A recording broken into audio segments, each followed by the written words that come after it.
In 5th place, we have helicopter hieroglyphs. So depictions of modern crafts found in ancient Egyptian hieroglyphs have been hailed as proof of time travel and even an advanced alien civilization visiting our ancestors. For folks like us, hieroglyphs appearing to resemble planes and helicopters in artwork done thousands of years ago, have been hailed as unequivocal proof that the ancient Egyptians were visited by beings who brought with them advanced technology from the future, with many supporters of the theory saying if the ancient civilization was putting helicopters and modern spacecrafts in their artwork, then they must have seen them, or at least observed images of them, which, makes sense to me. The helicopter name is a name given to part of an Egyptian hieroglyph carving from the temple of Seti I at Abydos. They've been interpreted as an out-of-place artifact, depicting a helicopter, as well as other examples of modern technology. The initial carving was made during the reign of Seti I and translates to, "He who repulses the 9 enemies of Egypt." It was later filled in with plaster and recarved during the reign of Ramesses II with the title, "He who protects Egypt and overthrows the foreign countries." Over time, the plaster has eroded away, leaving both inscriptions partially visible and creating a palimpsest-like effect of overlapping hieroglyphs. As with all dates in ancient Egypt, the actual dates of Seti's reign are unclear, and various historians propose different dates, with 1294 BC to 1279 BC and 1290 BC to 1279 BC being the most commonly used by scholars today. Nevertheless, the 3,000-year-old hieroglyphs found in the temple in Abydos are said to depict a helicopter, plane, and futuristic aircraft amongst the usual insects, symbols, and snakes.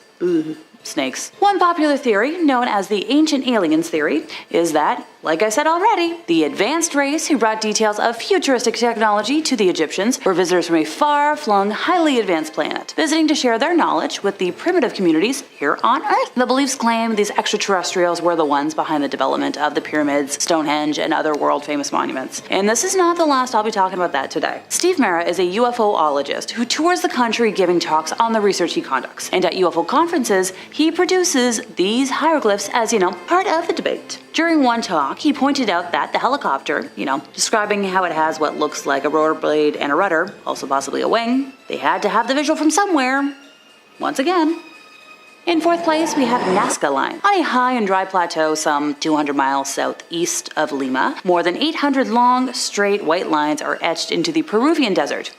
Looks to kind of be random. Joining them are 300 geometric shapes and 70 figures of animals, including a spider, a monkey, and a hummingbird. Okay, if I talk about spiders one more time today, I'm gonna jump out of my skin. Eep. I swear I used to claim my arachnophobia was mild, but it's getting worse by the week around here. The longest of the lines run, straight as an arrow for miles, and the biggest shapes stretch nearly 1,200 feet across and are best viewed from the air. Scientists suspect that the Nazca drawings are as many as 2 millennia old, and because of their age, size, visibility from above, and mysterious nature, the lines are often cited as one of the best examples of alien handiwork on Earth. Just, gonna emphasize that. Otherwise, how would an ancient culture have been able to make such huge designs in the desert without being able to fly? And also, why? First studied in the early 1900s, the designs were initially suspected to be aligned with constellations or solstices, but more recent work suggests that the Nazca lines point to ceremonial or ritual sites related to water and fertility. And in addition to being visible from the air, the shapes can be seen from surrounding foothills. In 3rd place, we have the Rosetta Stone. So the Rosetta Stone is one of the most famous objects in the British Museum, and is technically a broken part of a bigger stone slab. It has a message carved into it, written in 3 types of writing that helped experts learn to read Egyptian hieroglyphs. So the writing on the stone is an official message, called a decree, about Ptolemy V. I swear I tried to look it up. If I forgot, I'm so sorry folks, I am running on an hour and a half of sleep today. The decree was copied on, large stone slabs called stelae, which were put in every temple in Egypt. The Rosetta Stone is one of these copies, so not particularly important at the time, but remember a moment ago when I mentioned it has 3 types of writing? So specifically, hieroglyphs used for priestly decrees, Demotic, which was the cursive Egyptian script used for daily purposes, meaning language of the people, and Ancient Greek, the language of the administrations, and the rulers of Egypt at this point were Greco-Macedonian after Alexander the Great's conquest. Now, here's where the aliens come in for me. What if these things also provided a means of translation for alien species? What if whoever visited to help build the pyramids and the helicopter-looking devices knew how to translate hieroglyphs, but not the other common dialects, and the boards also served as a helpful lexicon for them? The decrees were everywhere in Egypt, providing ample source material. So the Rosetta Stone was found broken and incomplete, featuring only 14 lines of hieroglyphic script. Although accounts of the stone's discovery in July of 1799 are now rather vague, the story generally accepted is that it was found by accident by the soldiers in Napoleon Bonaparte's army. They discovered the Rosetta Stone on July 15th of 1799 while digging the foundations of an addition to a fort near the town of Rashid in the Nile Delta. It had apparently been built into a very old wall. The officer in charge, Pierre-François Bouchard, realized the importance of the discovery. On Napoleon's defeat, the stone became the property of the British under the terms of the Treaty of Alexandria, along with other antiquities that the French had found. The stone was shipped to England and arrived in Portsmouth on February of 1802. When it was discovered, no one knew how to read ancient Egyptian hieroglyphs, but because the inscriptions say the same thing in 3 different scripts, and scholars could still read ancient Greek, the Rosetta Stone became a valuable key to deciphering. Soon after the end of the 4th century AD, when hieroglyphs had, gone out of use, the knowledge of how to read and write them just disappeared. But, like I said before, in the early years of the 19th century, scholars were able to use the Greek inscription on the stone as that lovely little translation key. Thomas Young, an English physicist, was one of the first to show that some of the hieroglyphs on the Rosetta Stone wrote the sounds of a royal name, that of Ptolemy. French scholar Jean-François Champollion then realized that hieroglyphs recorded the sound of the Egyptian language. This laid the foundations of our knowledge of ancient Egyptian language and culture. Champollion made a crucial step in understanding ancient Egyptian writing when he identified the hieroglyphs that were used to write the names of non-Egyptian rulers. Champollion inscribed this copy of the published paper alphabetic hieroglyphs meaning "à mon ami Dubois." He then made a second crucial breakthrough, realizing that the alphabetic signs were used not only for foreign names, but also for Egyptian names. Together with his knowledge of the Coptic language, which derived from ancient Egyptian, this allowed him to begin reading hieroglyphic inscriptions fully. After the stone was shipped to England in February of 1802, it was presented to the British Museum by George III in July of that year. So the Rosetta Stone and other sculptures were placed in temporary structures in the museum grounds because the floors were not strong enough to bear their weight. It has been on display in the British Museum since 1802, with only one break to, take a moment. So, go visit it. In second place, we have the graffiti inside the Great Pyramids. In the heart of the city of El Giza stands the Giza Pyramid Complex, also known as the Necropolis. This architectural marvel contains 3 pyramids: the Pyramid of Khafre, the Pyramid of Menkaure, and of course, the Great Pyramid of Giza. Although each was created for a different pharaoh, many historians are convinced that their collective design is cohesive and intentional, as the arrangement of these structures is possibly a representation of the Orion constellation. The complex's crown jewel, though, is the Great Pyramid. Most believe that it was erected under the watchful eye of the pharaoh Khufu to be a tomb where the king would complete his transformation into a god in the afterlife. Standing approximately 146.7 meters high and stretching around 234 meters wide, it looms above everything around it. It was assembled from 2.5 million stone blocks, some of which came from over 500 miles away, which is really amazing when you consider that they didn't have the use of wheels at the time, and that construction took only 20 years. Okay, if that sounds like a lot to anyone, try living in Toronto where construction takes that long to renovate a single road, and by the time it's done being renovated, workers take so long they have to do it again. Whoever designed and built the pyramids had incredibly detailed knowledge and architectural skill. When completed, the pyramid towered over the city, and its corners aligned almost exactly with the points of a compass. In general, Egyptians often oriented structures to true north quite precisely, likely using stars such as Polaris to orient their work, and the Great Pyramid is no exception. The origins and composition of the Great Pyramid, our oldest wonder of the world and its slightly less famous kin, have long confounded scholars. How did engineers manage to achieve the seemingly impossible feats that building these masterpieces would require? And the truth is, no one knows for sure. While some believe that construction workers may have used large ramps to transport the stones, this theory has been largely disproven, as there is little archaeological evidence to support the claim. Naturally, theories arguing that aliens must have constructed the pyramid have come into play. It's true, it would have been difficult for humans to build the pyramids, and there is precious little historical evidence of how they were built. Citing this, as well as the architectural and scientific questions that surround the pyramids, many people, kinda like me, have proposed that aliens came to Earth in ancient times and helped kickstart civilizations. According to these theories, the aliens were instrumental in helping ancient Egyptians build their masterpieces. Believers like us argue that in order to design the pyramids as they are, one would need a bird's eye view, the kind that could be provided from, say, a flying saucer. They also believe that in order to create an object that obeys the so-called golden ratio, a mathematical relationship based on the special number of phi, the Egyptians would have needed help from outside sources. The alien theory has persisted to the present day. For example, in 2001, Russian scientist Dr. Viko Ivanovich claimed that the KGB had found ancient alien remains inside the Great Pyramid. Okay, Come on, the Great Pyramid's inner network of shafts, passageways, and chambers is so intricate that it's hard to, not to understand why people believed that some kind of divinity or superintelligence was involved. Also, the only hieroglyphs inside are graffiti, alleged to be left behind by those who worked on the structure as a signature, which only further supports my theory on the aliens only knowing that to communicate with us by. Like time capsules, the pyramids are physical symbols of ancient wisdom, made of glittering golden limestone and always remaining around a cool 20 degrees centigrade inside. They provide glimpses of an ancient society that once neared the kind of technological intelligence we possess today. Hey, maybe in 2,000 years, historians will speculate about the extraterrestrial origins of our fallen civilization, and then by then,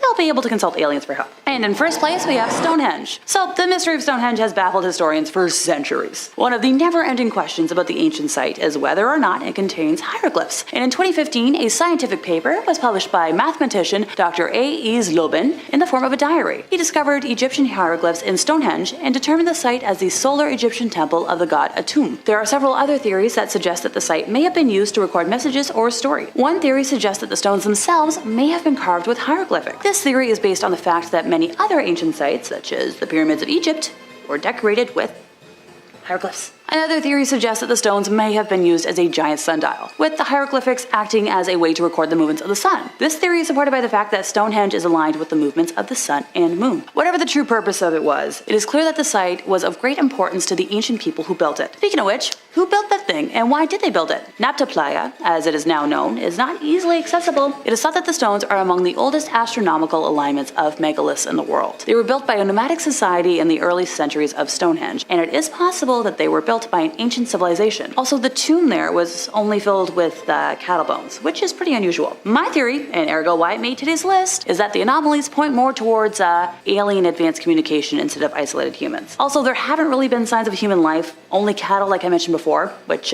supports my theory. And not to sound like a broken record today, but if there's something I can't leave out, there are things we as humans, can't explain. It furthers my theory that one of the languages aliens can use to communicate with, and the reason they don't visit, more now compared to in history, is because of how much we can no longer communicate with them, now that it's not a regularly used language. Starting off with number 5, the WOW signal. In 1977, one of the earliest systematic quests for intelligent life beyond Earth nearly struck gold. It was then that the Big Ear radio telescope stationed at Ohio State University detected a startlingly intense signal that bore the hallmarks of being artificial. The signal's intensity outstripped ambient noise by 30-fold and distinguished from naturally occurring radio sources like quasars. It was confined to a single frequency within the radio spectrum, and astronomer Jerry Eman was the first to spot this while perusing the data and scribbled "wow" next to the abrupt numerical increase, which later became known as the WOW signal. Supporters of the SETI program quickly speculated that the signal had originated from an extraterrestrial entity. But Eman himself wasn't as convinced. Despite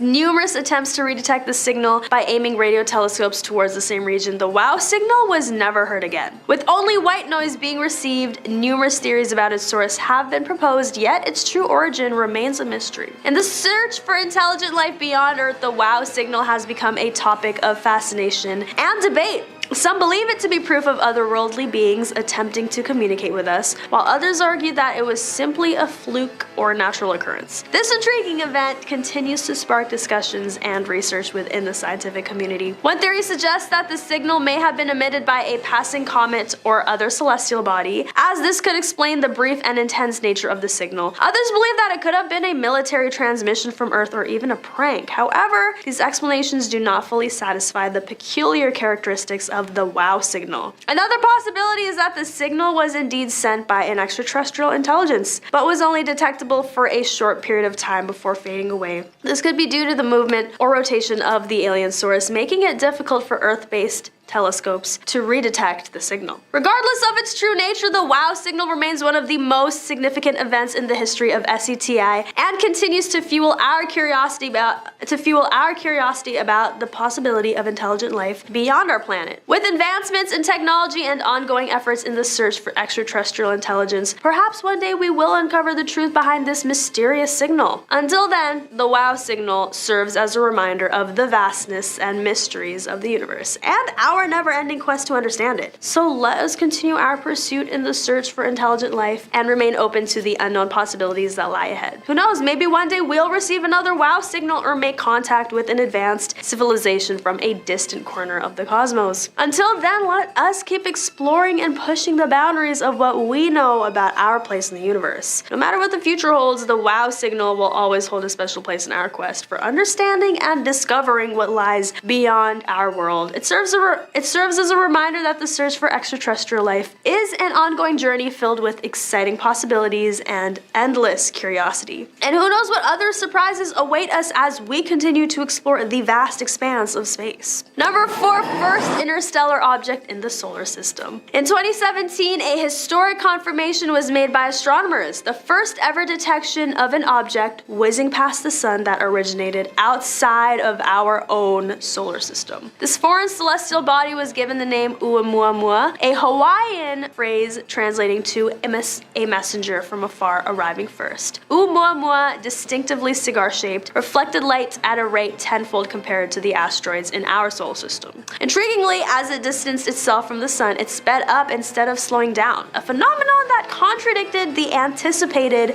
physical trajectory calculations. These anomalies led A.V. Loeb, a Harvard University astrophysicist, to speculate that the object could have been artificially made by extraterrestrial beings. He proposed in an article that Oumuamua might be a spaceship propelled by an alien-engineered mechanism. However, his theory was met with skepticism by other astronomers who argued that the observations of Oumuamua can be explained by natural processes. In the years following its discovery, Oumuamua has continued to fascinate scientists and the public alike. Its unique characteristics have prompted further research into its origins and possible explanations for its unusual behavior. One of the most interesting aspects of Oumuamua is its trajectory through our solar system. Based on its speed and direction, astronomers were able to trace back its path and determine that it came from the direction of the star Vega in the constellation Lyra. This suggests that Oumuamua has been traveling through interstellar space for millions, if not billions of years before encountering our solar system. While some have dismissed Loeb's theory as far-fetched, others believe that it is a valid possibility. The idea of extraterrestrial life and intelligent civilizations has long been a subject of fascination and speculation, and the discovery of Oumuamua only adds fuel to this ongoing debate. In addition to its potential alien origins, Oumuamua also provides valuable insights into our own solar system. Studying its composition and behavior can help us better understand how objects from other star systems interact with our own and potentially shed light on the formation and evolution of our own solar system. On top of that, Oumuamua serves as a reminder that we are not alone in the vastness of space. As technology advances and we continue to explore beyond our own planet, it is possible that we may encounter more objects like Oumuamua in the future, and who knows what other mysteries and possibilities may await us in the great beyond. So while the true nature of Oumuamua may never be fully known, its presence has sparked important discussions and opened our minds to the endless possibilities of the universe. As we continue to delve deeper into the mysteries of outer space, let us remain open-minded and curious about what we may find.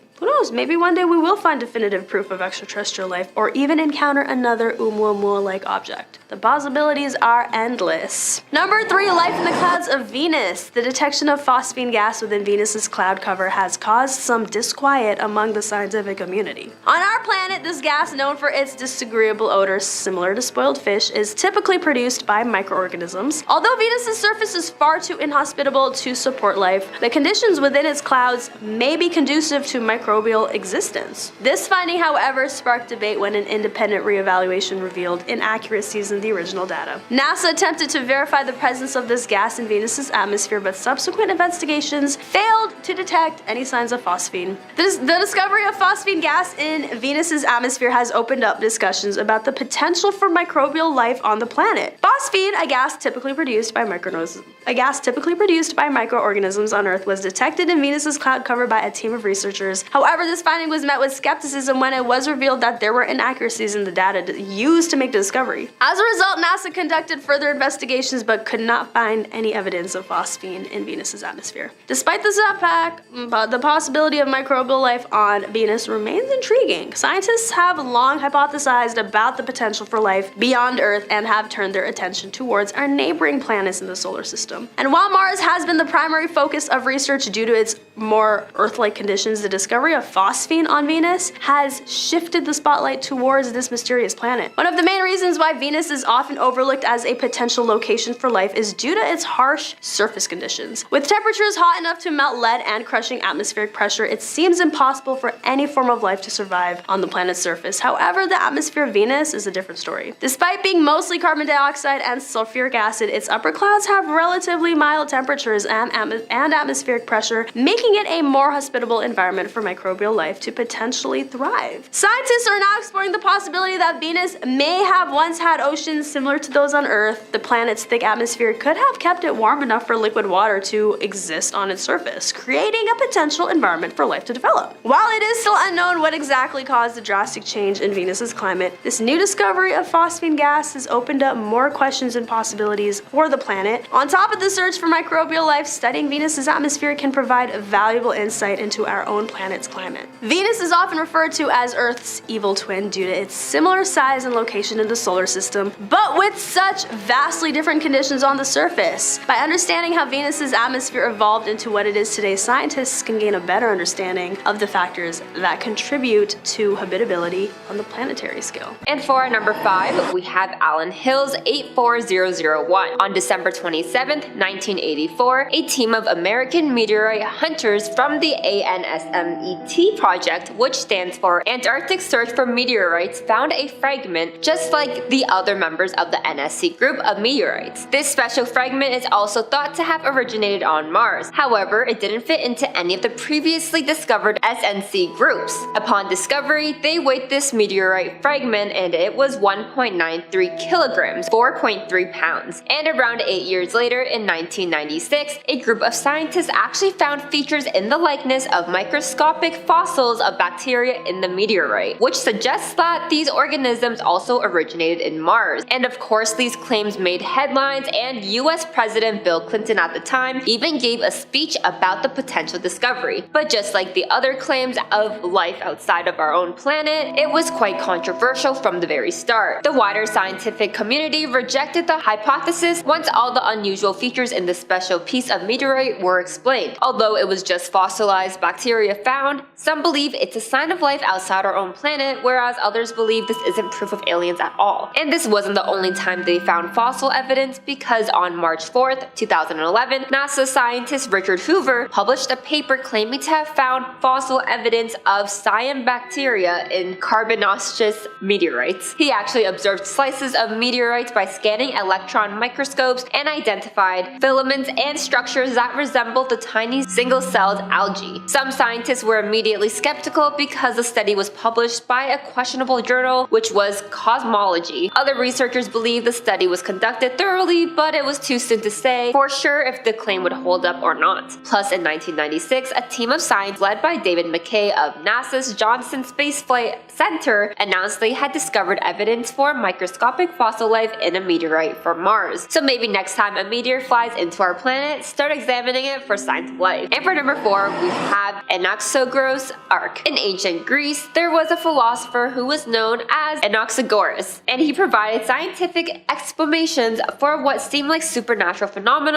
like eclipses, rainbows, and even suggested that the moon is not a god but rather a rock and the sun was a hot rock. And because of these claims, he was sentenced to the end of his life. Those weren't his only claims, because he also considered the possibility that the moon might actually be inhabited, which was very controversial and contradicted the dominant view of cosmos that was outlined by Plato and Aristotle. Plato refused to acknowledge the existence of worlds other than our own, and Aristotle rejected it because it didn't work with his understanding of gravity, which was that Earth was the one and only center of the universe. Although Anaxagoras' theories about the sun and moon were right, he did incorrectly believe that the Earth was flat, but still was the first to correctly explain the phenomenon of an eclipse. According to Greek mythology, the moon was personified as a goddess Selene, who visited the Earth according to the lunar cycle. But this view was contradicted by Anaxagoras' theory that the moon was rocky and physical body that was possibly inhabited by aliens. Although the philosopher lived between 500 BC and 428 BC, he is actually recognized as a brilliant scientist and philosopher by modern standards, but back in his time it was quite the opposite, as his close friend, who was also the infamous Greek politician General Pericles, testified to defend him at his trial, but it wasn't enough to save him. And that wasn't the only occurrence from the times before us that indicates life outside our own planet. And this is because of Anunnaki. The direct translation is princely offspring of the Anunnaki was believed to be an offspring of An and his consort of the earth goddess Kai. The Anunnaki theorem explored the concept of God and how it may have originated within the mythology of the ancient Sumerian people. There is a whole family tree that shows the grand assembly of the ancient Anunnaki, which is also referenced as the Sumerian family tree. They're known for being immortal gods who lived on earth during the ancient Sumerian times in Mesopotamia. Archaeologists have not yet uncovered any indication or proof that the Anunnaki were worshipped collectively, but rather each god had their own individual cult and different cities had different temples dedicated to individuals. And if you're wondering how these gods and goddesses tie themselves to aliens, it's because a series of published books that started with the Chariots of the Gods back in 1968 by pseudo-archaeologists Eric von Däniken claimed that aliens of ancient astronauts had visited prehistoric Earth. He utilized the origins of religion and reactions to contact with the alien race and even offers interpretations of Sumerian texts and the Old Testament as evidence. And in 1976, another book titled The 12th Planet had the author Zechariah Stitchin claiming that the Anunnaki were actually advanced humanoid extraterrestrial species that were from the undiscovered planet of Nibiru, who came to Earth around 500,000 years ago and began mining our planet after discovering Earth had a lot of precious metals like gold. Others like Ronald H. Fritz wrote how, according to Stitchin, the Anunnaki built the pyramids and other structures across the ancient world that ancient astronaut theorists believe it was possible to build without highly advanced technology. But structures like the pyramid have been a heavy topic. Ultimately, archaeologists believe it was indeed built by humans. And for number 3, we have Sego Canyon or Barrier Canyon. There are thousands of rock art in the southwest, but the oldest ones are from the Barrier Canyon pictographs found throughout the Colorado Plateau. They're often spotted along rivers, especially the Green and Colorado rivers, with some believed to be painted around 9,000 years ago. And many of them are at least 5,000 years old, which range anywhere from 5-inch animal figures to some interesting shapes. Some include a 8-foot human tall-like structure with no arms or legs and even have big alien-like eyes. Of all the human-like figures, only 20 to 25% of them actually had eyes, and most had no ears or noses or any way to distinguish their genders. The color of the paint is often dark blood red, which is believed to be made by combining blood, clay, and even possibly urine as a binder. These paintings were so odd that they even featured on the History's channel. Ancient Aliens, where Giorgio Tsoukalos shared how the ancient natives must have created this rock art to commemorate a visit from the extraterrestrials. Some of the figures painted even have antennas or headdresses, and most just have hollowed out eyes. Unfortunately, many areas have been heavily vandalized, which makes some of the art hard to see, but regardless, the pigment is still there to at least give you the ability to see the main shape of it. Some believe these are for sure aliens, whereas others believe they could be hallucinations. Regardless, are definitely very interesting and unique, and definitely piques our curiosity of what inspired these figures to be drawn. Other paintings have been believed to resemble UFOs, like the painting of the Baptisms Church from 1710, which seems to be showing a flying disc-like object with light beams. For number 2, we have ancient Egyptian pharaonic coffin. It's no secret that archaeologists have found coffins dating back to ancient Egypt, hidden in pyramids or other areas. But did you know that NASA released photos taken on the Red Planet, which many believe prove that Martians do exist? Well, Scott Waring, who is an author and UFO expert, believes that the photos show ancient Egyptian pharaonic coffins. The shape of the so-called body seems to match up with other pharaonic coffins, plus there are many pharaonic inscriptions or sarcophagus, which the inscriptions were identified by advanced cameras. And surprisingly, this isn't the only tie to ancient Egypt space seems to have, because a year prior to this discovery, NASA rover Corsetti gained a ton of attraction after astronomers believed it revealed an ancient statue. In fact, many astronomers and even archaeologists believe that ancient Egyptians on Earth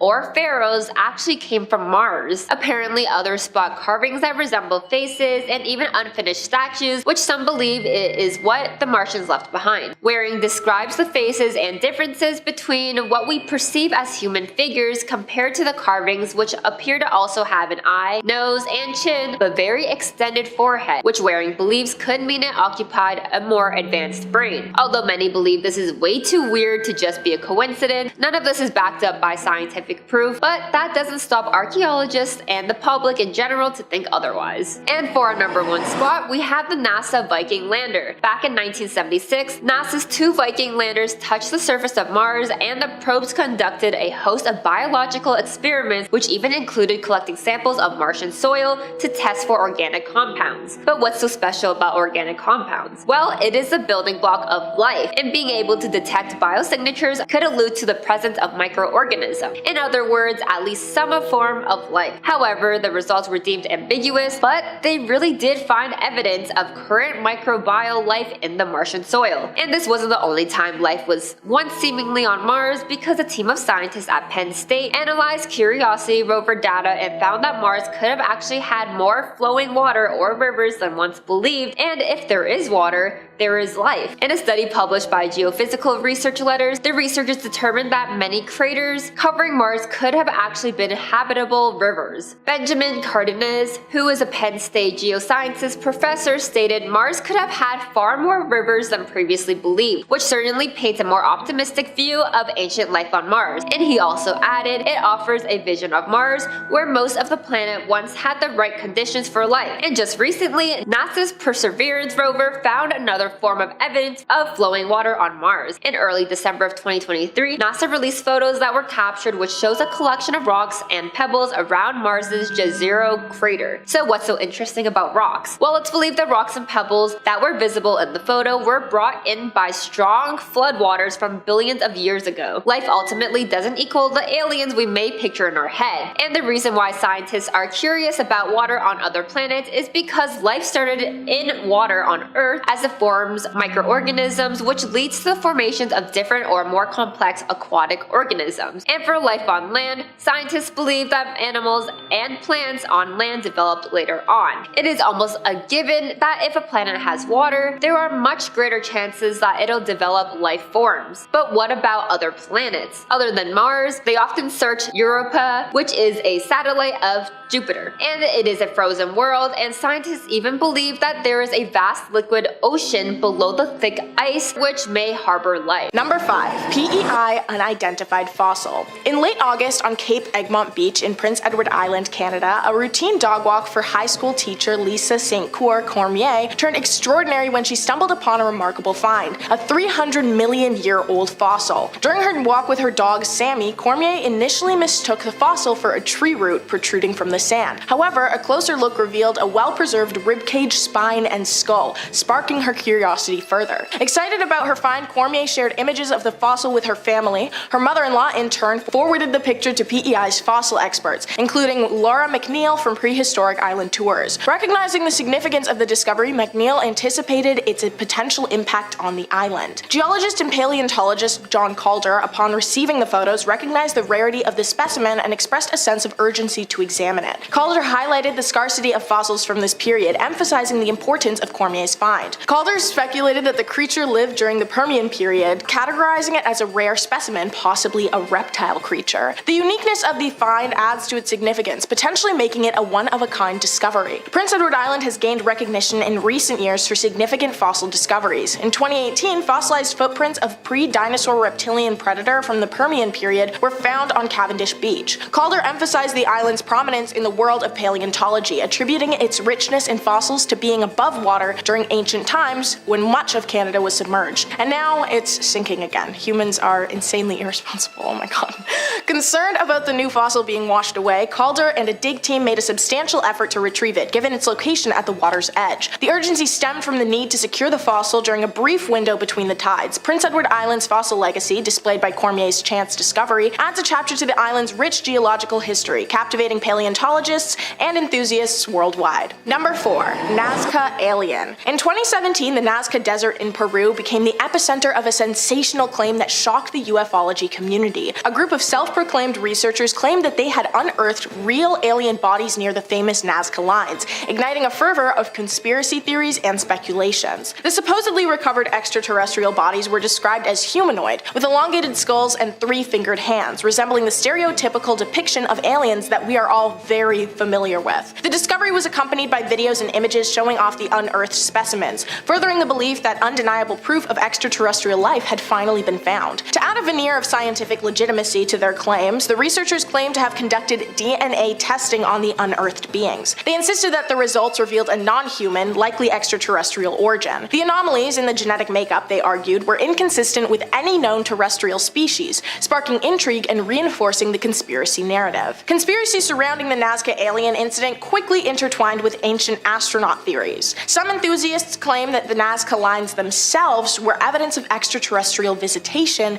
in ancient times, stating that their found alien bodies were somehow connected to these mysterious geoglyphs. The amalgamation of past and present extraterrestrial encounters further deepened the mystery. As news of the Nazca alien incident spread, so did accusations of a government cover-up. Conspiracy theorists argued that authorities were suppressing the truth about the extraterrestrial bodies to maintain control over the narrative surrounding potential contact with alien civilizations. The lack of mainstream media coverage on the purported discovery only intensified suspicions of a concerted effort to conceal the truth. Despite the global frenzy sparked by the Nazca alien incident, skepticism prevailed among many in the scientific community. Critics pointed out inconsistencies in the research methodology, emphasizing the lack of peer-reviewed studies and the questionable credibility of those behind the discovery. While believers held on to the notion of an extraterrestrial revelation, skeptics underscored the need for rigorous scientific scrutiny before accepting such extraordinary claims. Although embraced by some as undeniable evidence of alien life, the claims made by the researchers faced considerable skepticism. As debates continue, the Nazca alien incident remains a fascinating chapter in the ongoing quest to unravel the mysteries of the cosmos. But yeah, pretty sure this is the same guy that pulled up at the recent Mexico hearing with the two aliens and claimed the exact same pile of trash proof. And the flipping ribs, oh my god, okay. I'm not getting back into that, it actually drove me insane, but whatever. Number 3, Atacama skeleton. The Atacama skeleton, commonly referred to as ATA, is a 6-inch skeletal remain of a human fetus discovered in 2003 in a deserted Chilean town in the Atacama Desert. Initial DNA analysis in 2018 indicated unusual mutations related to dwarfism and scoliosis. However, subsequent research disputed these findings, suggesting normal fetal development. Speculation arose, including claims by UFO theorist Stephen M. Greer suggesting extraterrestrial origins. This led to ATA's inclusion in the 2013 UFO film Sirius. Stanford University geneticist Gary P. Nolan analyzed the remains, concluding that ATA is indeed human, dispelling extraterrestrial claims. Initially thought to be older, ATA's remains date back to the late 1970s. Despite an irregularly shaped skull, 10 ribs instead of 12, and potential signs of oxycephaly, experts like William Jungers proposed that ATA was a prematurely born human fetus. DNA analysis revealed the B2 mtDNA haplotype group, indicating an indigenous origin in the western region of South America. Nolan's 2018 study identified rare bone aging disorder and 64 unusual mutations in genes associated with skeletal development, dwarfism, scoliosis, and muscle abnormalities. A study led by New Zealand's University of Otago questioned Nolan's findings, asserting normal skeletal development and expressing skepticism about genomic results. Ethical concerns were raised, criticizing Nolan's work for potential colonialist tendencies. Genome Research, the publisher of the earlier study, responded by defending their ethical standards but acknowledged the need for reviewing policies on such studies. In response to ethical concerns, the authors of the Genome Research article called for reconstruction of ATA's remains, distancing themselves from possible ethical missteps. They emphasized their limited knowledge about the circumstances of discovery and handling, as they were presented with a small bone sample for analysis. Many people believe that the body is simply a human, but the debate continues to remain prominent. Number 2, Varginha UFO incident. In January 1996, the tranquil city of Varginha, Brazil, witnessed an extraordinary event that sent shockwaves through the community. Numerous locals reported sightings of a UFO flying towards the region. Eyewitnesses saw that the UFO crash landed in a rural area, sparking immediate curiosity and fear among the residents. As the news of the UFO spread, somehow an even more astonishing aspect emerged. Some witnesses disclaimed that they had encountered strange humanoid beings near the crash site. Descriptions of these entities were consistent throughout the witnesses: small humanoid figures with dark, oily skin and large red eyes. In the aftermath of the reported UFO crash, the Brazilian military became involved. Witnesses claimed that Brazilian personnel donned in hazmat suits cordoned off the area and retrieved the alien bodies. The military, however, denied any involvement with the incident, fueling even more conspiracy theories about a possible top-secret government cover-up. The report suggested that the alien bodies were then taken to local hospitals for examination. Witnesses claim that several medical staff were involved in the autopsies on the extraterrestrial entities. This purported connection between the medical community and the alien bodies intensified the conspiracy theories surrounding the incident. As news of the incident spread through the media, it triggered a wave of public hysteria. Local international news outlets covered the story, amplifying the speculation about the presence of alien bodies. The lack of official explanations and contradictory statements from authorities further fueled the conspiracy, which was blazing at this point. Decades after the Varginha incident, speculation and conspiracy theories persist. The event has become ingrained in UFO culture, with books, documentaries, and online discussions continuing to explore the possibility of extraterrestrial contact. The enduring mystery of Varginha serves as an example of our fascination with the unknown and the complexities of separating fact from imagination and fiction in the world of unidentified phenomena. Number 1. Texas, 1897. In 1897, the small town of Aurora, Texas, found itself thrust into the conspiracy spotlight when residents claimed to witness an otherworldly event. On April 17th, a UFO crashed into a windmill on Judge Proctor's property, leading to a sequence of events that would forever be etched into extraterrestrial lore. Locals who rushed to the crash site reported an astonishing discovery. The wreckage of the UFO contained the remains of a small being, who was described as not of this world. Witnesses claimed the creature was minuscule, with features reminiscent of our imagined extraterrestrial being. The extraterrestrial body was said to be badly disfigured, which resulted in raised eyebrows and widespread speculation. Residents claimed to have found a small, undecipherable metallic object near the crash site as well. This object, thought to be a piece of the UFO, fueled the notion that the otherworldly visitor crash-landed in their town. The mystery deepened as reports circulated of a small inscription on the metallic fragment. As word spread of the findings, so did theories of a cover-up. Conspiracy theorists argued that the government was actively suppressing information about the incident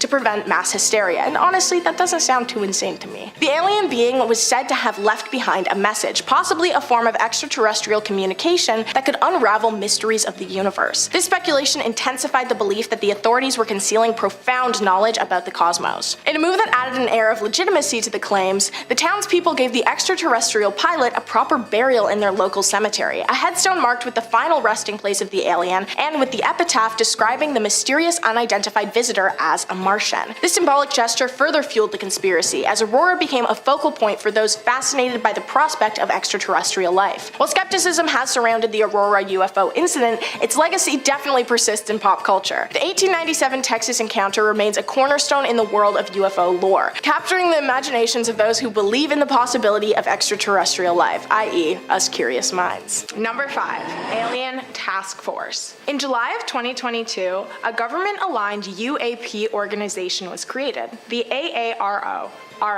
Or the All-Domain Anomaly Resolution Office, directed by Dr. Sean Kirkpatrick. It's the government lead for all UAP-related anomalies. The purpose of ARO is summarized in their mission and vision statements, which say their goals are to minimize technical and intelligence surprise by synchronizing scientific, intelligence, and operational detection, identification, attribution, and mitigation of unidentified anomalous phenomena in the vicinity of national security areas. Vision statement is, unidentified anomalous phenomena are effectively and efficiently detected, tracked, analyzed, and managed by way of normalized DoD, intelligence community, and civil business practices, by adherence to the highest scientific and intelligence tradecraft standards, and with the greatest transparency and shared awareness. A lot.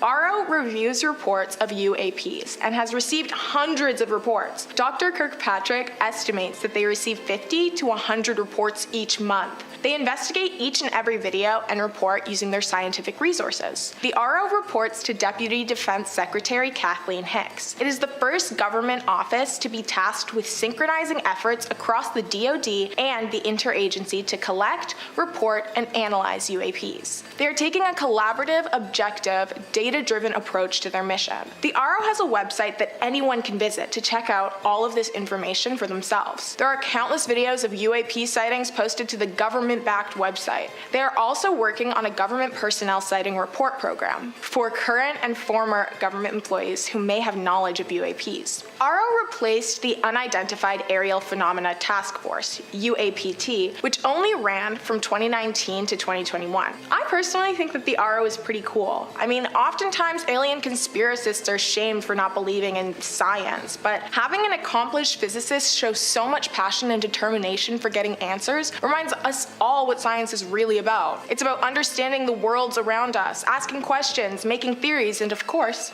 staying curious. Number 4, government-owned UAPs. In July of 2023, 3 former military officials entered a Congress hearing and shook the minds of hundreds of people. David Grush told the panel that he was absolutely certain the government was in possession of UAPs. David Grush is a decorated Afghanistan soldier and a former Air Force intelligence officer who worked at the NGA, which is the National Geospatial Intelligence Agency, and at the NRO, which is the National Reconnaissance Office. From 2019 to 2021, he was the NRO representative of the UAPT. Remember, the organization that came before RO? A lot of letters.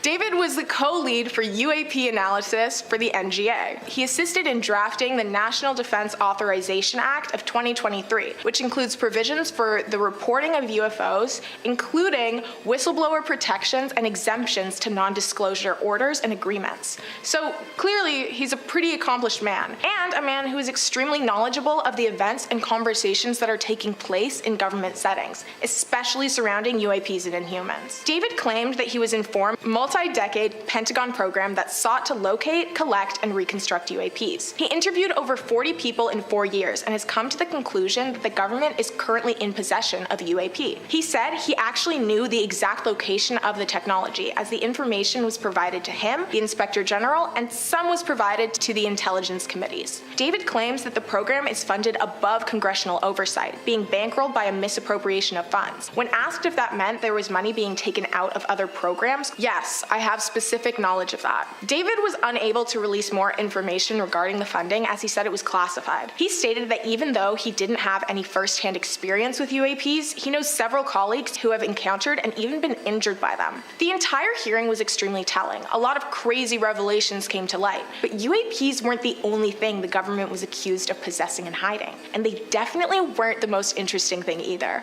which brings us into our next point. Number 3, non-human biologics at a crash site. During the same hearing that David Grush dropped the news that the government had UAPs, he dropped another, even bigger extraterrestrial bomb on everyone. He claimed to be aware of colleagues who had recovered from non-human biologics derived from UAP crashes. However, when asked to provide evidence to substantiate his claims, Grush again stated that he was not able to provide any more information, as it was classified. But he did describe the unsettling nature of what he witnessed. I have to be very careful here.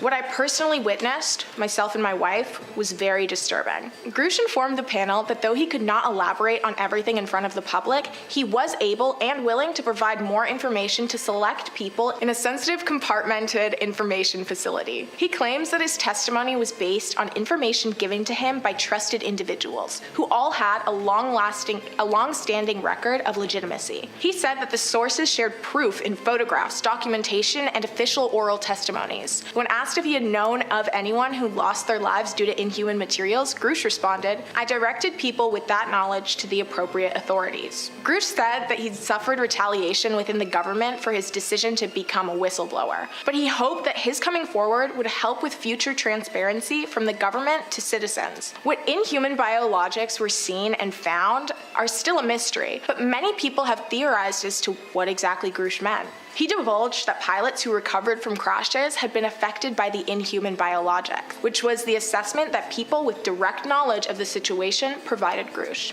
Many agencies and news outlets have since spoken out against David's claims, criticizing him for his outlandish lies, as they put it. I don't think what Grush is saying is accurate. While it's possible he's believing what he's saying, it's an incredible story that really needs some actual verification. So far, the best evidence Grush has come up with, besides besides his own word, is the government's denial. Even RO director, Dr. Sean Kirkpatrick, has spoken in opposition of David, stating that David has refused contact with the RO. Kirkpatrick even added on, saying that the hearing was insulting to the officers of the Department of Defense and intelligence community who chose to join RO, many with not unreasonable anxieties about the career risks this would entail. Grush has not responded to any of these criticisms. Here's my opinion on it. I'm just not sure why he would lie, and if he is lying, why? There must be something even deeper going on because, as we know, the government frequently covers up a huge scandal with many smaller ones. What do you think? Number 2, UFO in disguise. Now we're gonna go a little bit south, down to Mexico, where the shocking hearing revealed and presented jaw-dropping extraterrestrial information. A photo that first appears to be a close-up of a star or the sun is claimed to be a UFO. The strange thing about this star, though, was it wasn't in space. It was in the sky, and it wasn't burning out the eyes of onlookers. It's described as a spherical object with 3 layers, seemingly made of light or energy. Many have commented that it looks as though there is a UFO in the center of the orb. A user commented, "A ring or layers may not be the craft itself, but an effect of the camera. I'm not saying it's not a UAP and all camera stuff. There is without a doubt a glowing UAP up there. Just saying the layered look appears to be the common effect that happens when taking photos of bright things in the sky from a distance." They further noted the similarities between this photo and the description that Charles Halt provided in regards to the Rendlesham incident. For those of you who are unaware of the Rendlesham Forest incident, I'll give you a quick summary of it. In December of 1980, a series of sightings, all claiming to have seen strange, unexplained lights, were reported. The lights were seen near a United States Air Force occupied base in England. Many personnel claimed to have seen these lights, including Colonel Charles Halt. Furthered the curiosity when he stated that he also saw UFOs among the lights. Some men drew diagrams and pictures to try to record what the lights looked like. Halt described that the lights were red, sun-like light, adding, "It's like the pupil of an eye looking at you, winking, and the flash is so bright to the starscope that, it almost burns your eye." Users have also released their own photos online of images similar to what had been released. There have been no official answers regarding what the Rendlesham incident was, or what the similar disguised UFO from the Mexico hearing was. Finally, number 1, non-human mummy. As always, I saved the best for last. During the same Mexico hearing, a researcher presented 2 unidentified inhuman beings to the world. Yes, Jamie Masson is a journalist and researcher on UAPs. Jamie entered the hearing with 2 boxes, each carrying what he claims are the small stuffed bodies of extraterrestrial beings. Jamie and a colleague ran extensive testing on both of the specimens: X-rays, 3D reconstructions, macro and microscopic analysis, DNA analysis, and just about every test you could possibly run on a creature. They found that the creatures were 100%, without a doubt, non-human. He describes the creatures, stating, "They are 60 centimeters long, covered by a white powder that, through electron microscopy, we identify as diatom powder, which allows the desiccation of the bodies as well as the absence of the generation of bacteria, fungi, and cadaveric fauna. The presence of this dust allows the perfect conservation by desiccation of these bodies, causing a natural conservation process over time, which we were able to calculate by applying the carbon-14 test, which indicated and dated an average of 1,000 years old." They claim to have recovered the creatures in Peru in 2017. They were able to identify that one of the creatures was 1,800 years old and the other was 700 years old. Each had only 3 fingers and 3 toes, a head, a neck, abdomen, and limbs. The bones were resistant, light but strong. Jamie compared them to the bones of a bird. The skull has the characteristics which further display how light yet resistant the bones are. The skull also has a lot of space for what they would figure would be a brain and eyes. The brain would be incredibly large and the eyes would have had an amazing field of vision. They were able to tell that the species consumed food through swallowing opposed to chewing. The bone formation in the neck is not found in primate species like humans, monkeys, or apes. They were able to find evidence of eggs, which prove that the species was biological and organic, as the replication would be impossible to falsify, according to Jamie. The creatures had strange fingerprints. Opposed to being a circular pattern like ours, theirs were completely straight and horizontally linear. The species also have metal implants that are attached below the skin near the surface. The implants are alloys of several metals, including osmium and cadmium, which are both used for satellite telecommunications. They compared the DNA with over 1 million different species and found that there's a significant difference between all of them. The studies that proved how different the species is were conducted in various countries. The results showed that 70% of the genetic material is known, but 30% isn't. This difference is absolutely insane. The difference between humans and primates is less than 5%, and the difference between humans and bacteria is less than 15%. 30% is huge.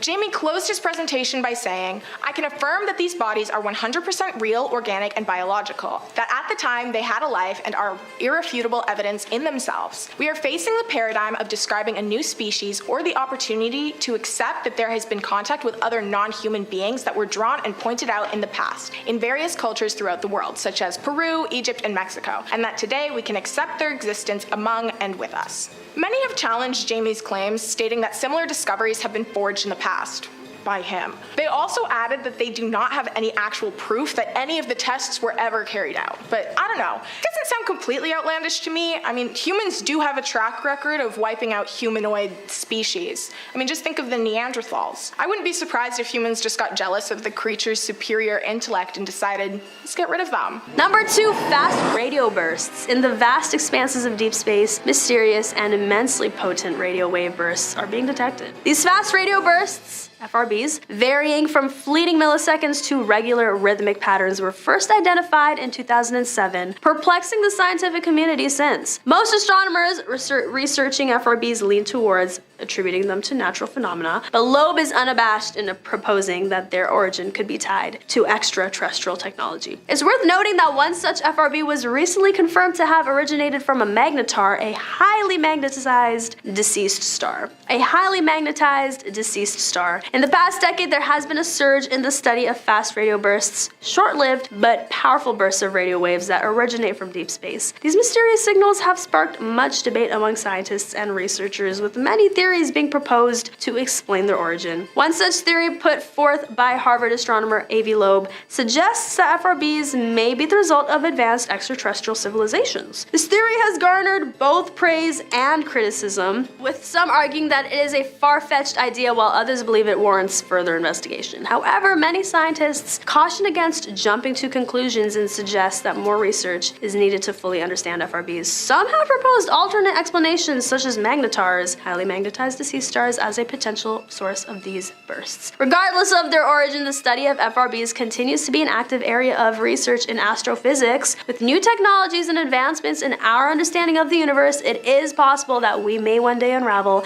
the mystery behind these enigmatic signals. Until then, their existence remains a captivating and intriguing piece of the ever-expanding puzzle of our universe. So even though the origin of FRBs may still elude us, it's clear that they are a valuable source of knowledge and wonder for humanity to explore. Whether or not we ever discover their true origin, the existence of fast radio bursts serves as a reminder of the vastness and complexity of our universe. And while some may see FRBs as potential evidence of extraterrestrial life, others view them as a testament to the remarkable capabilities of natural phenomena. Whatever the case may be, one thing is for certain: fast radio bursts will continue to capture the curiosity and imagination of scientists and astronomers and all those who seek to unravel the mysteries of our universe. And finally, number 1, euphoria from Viking. In 1976, NASA engineer Gilbert Levine was a part of the Viking missions team, which successfully managed to land a spacecraft on Mars' surface to probe for signs of life. Years later, in 2019, he penned an article in Scientific American asserting his ongoing belief that the data gathered during his experiment signaled the existence of life on Mars. The instrument identified certain elements in the Martian soil samples suggestive of microbial respiration. However, the mission could not find any organic matter to substantiate these findings. In response to Levine's 2019 assertions, NASA spokesman Allard Boydell stated, "The vast majority of the scientific community does not consider the Viking experiment's findings to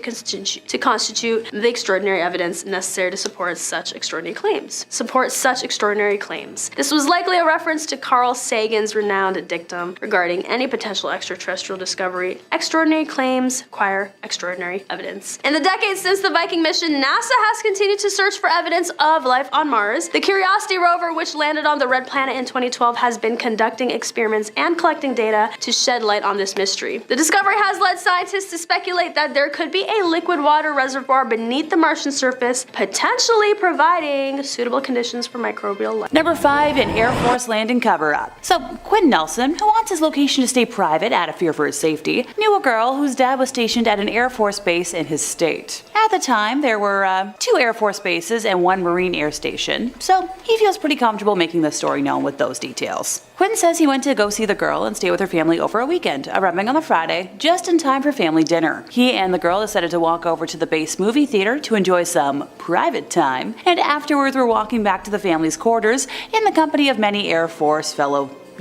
tweens and families who also saw the movie. He said that as they were walking, Air Force Air Police personnel began driving down the base housing streets, ordering the theater goers to the nearest base housing residence. A siren or tone was wailing from somewhere, along with a code being repeated that Quinn refuses to name for, safety. The crowd didn't put up any kind of resistance and began moving where they were directed, as if this was a normal occurrence, something Quinn observed as being weird to him, but he wasn't going to be the only one putting up a fuss. When the group he was walking with arrived at a house, his girlfriend, without knocking, just pushed the door open and they all walked in. Quinn said the members of the household were pulling the window drapes closed, setting out folding chairs, offering water, acting like this was like a planned gathering instead of a random occurrence in panic. About an hour or so later, the air police again went up and down the streets giving the all clear, and somewhere the same siren or tone was sounding. Later that night, his girlfriend's family told him he must never tell anyone about what had happened on the base, saying that this was an occurrence that would happen when UFOs would land on base property or nearby, something that was apparently very common on Air Force bases. Anyone want to let me know in the comments section if that's true, because consider me intrigued. Number 4, a gray alien abduction. Grant Rollins, a resident of suburban Maryland, describes himself as a fairly normal bachelor, living in peace until this all went down in December of 2017. He woke up at 1:30 in the morning to the sound of a break-in and went to the bedroom door to confront the intruder, but was suddenly rendered unconscious as he touched the doorknob. He woke up naked and cold in a pill-shaped glass container. The lid was open, so he was able to stumble out onto the floor around the container, and described feeling sluggish and barely able to walk. But he thought he'd been kidnapped, so he was urgently trying to find an escape route. The room he was in was made of mostly concrete and was plastic with fluorescent lights. He managed to limp into a hallway that was tunnel-shaped and followed a blue glow coming from down the hall.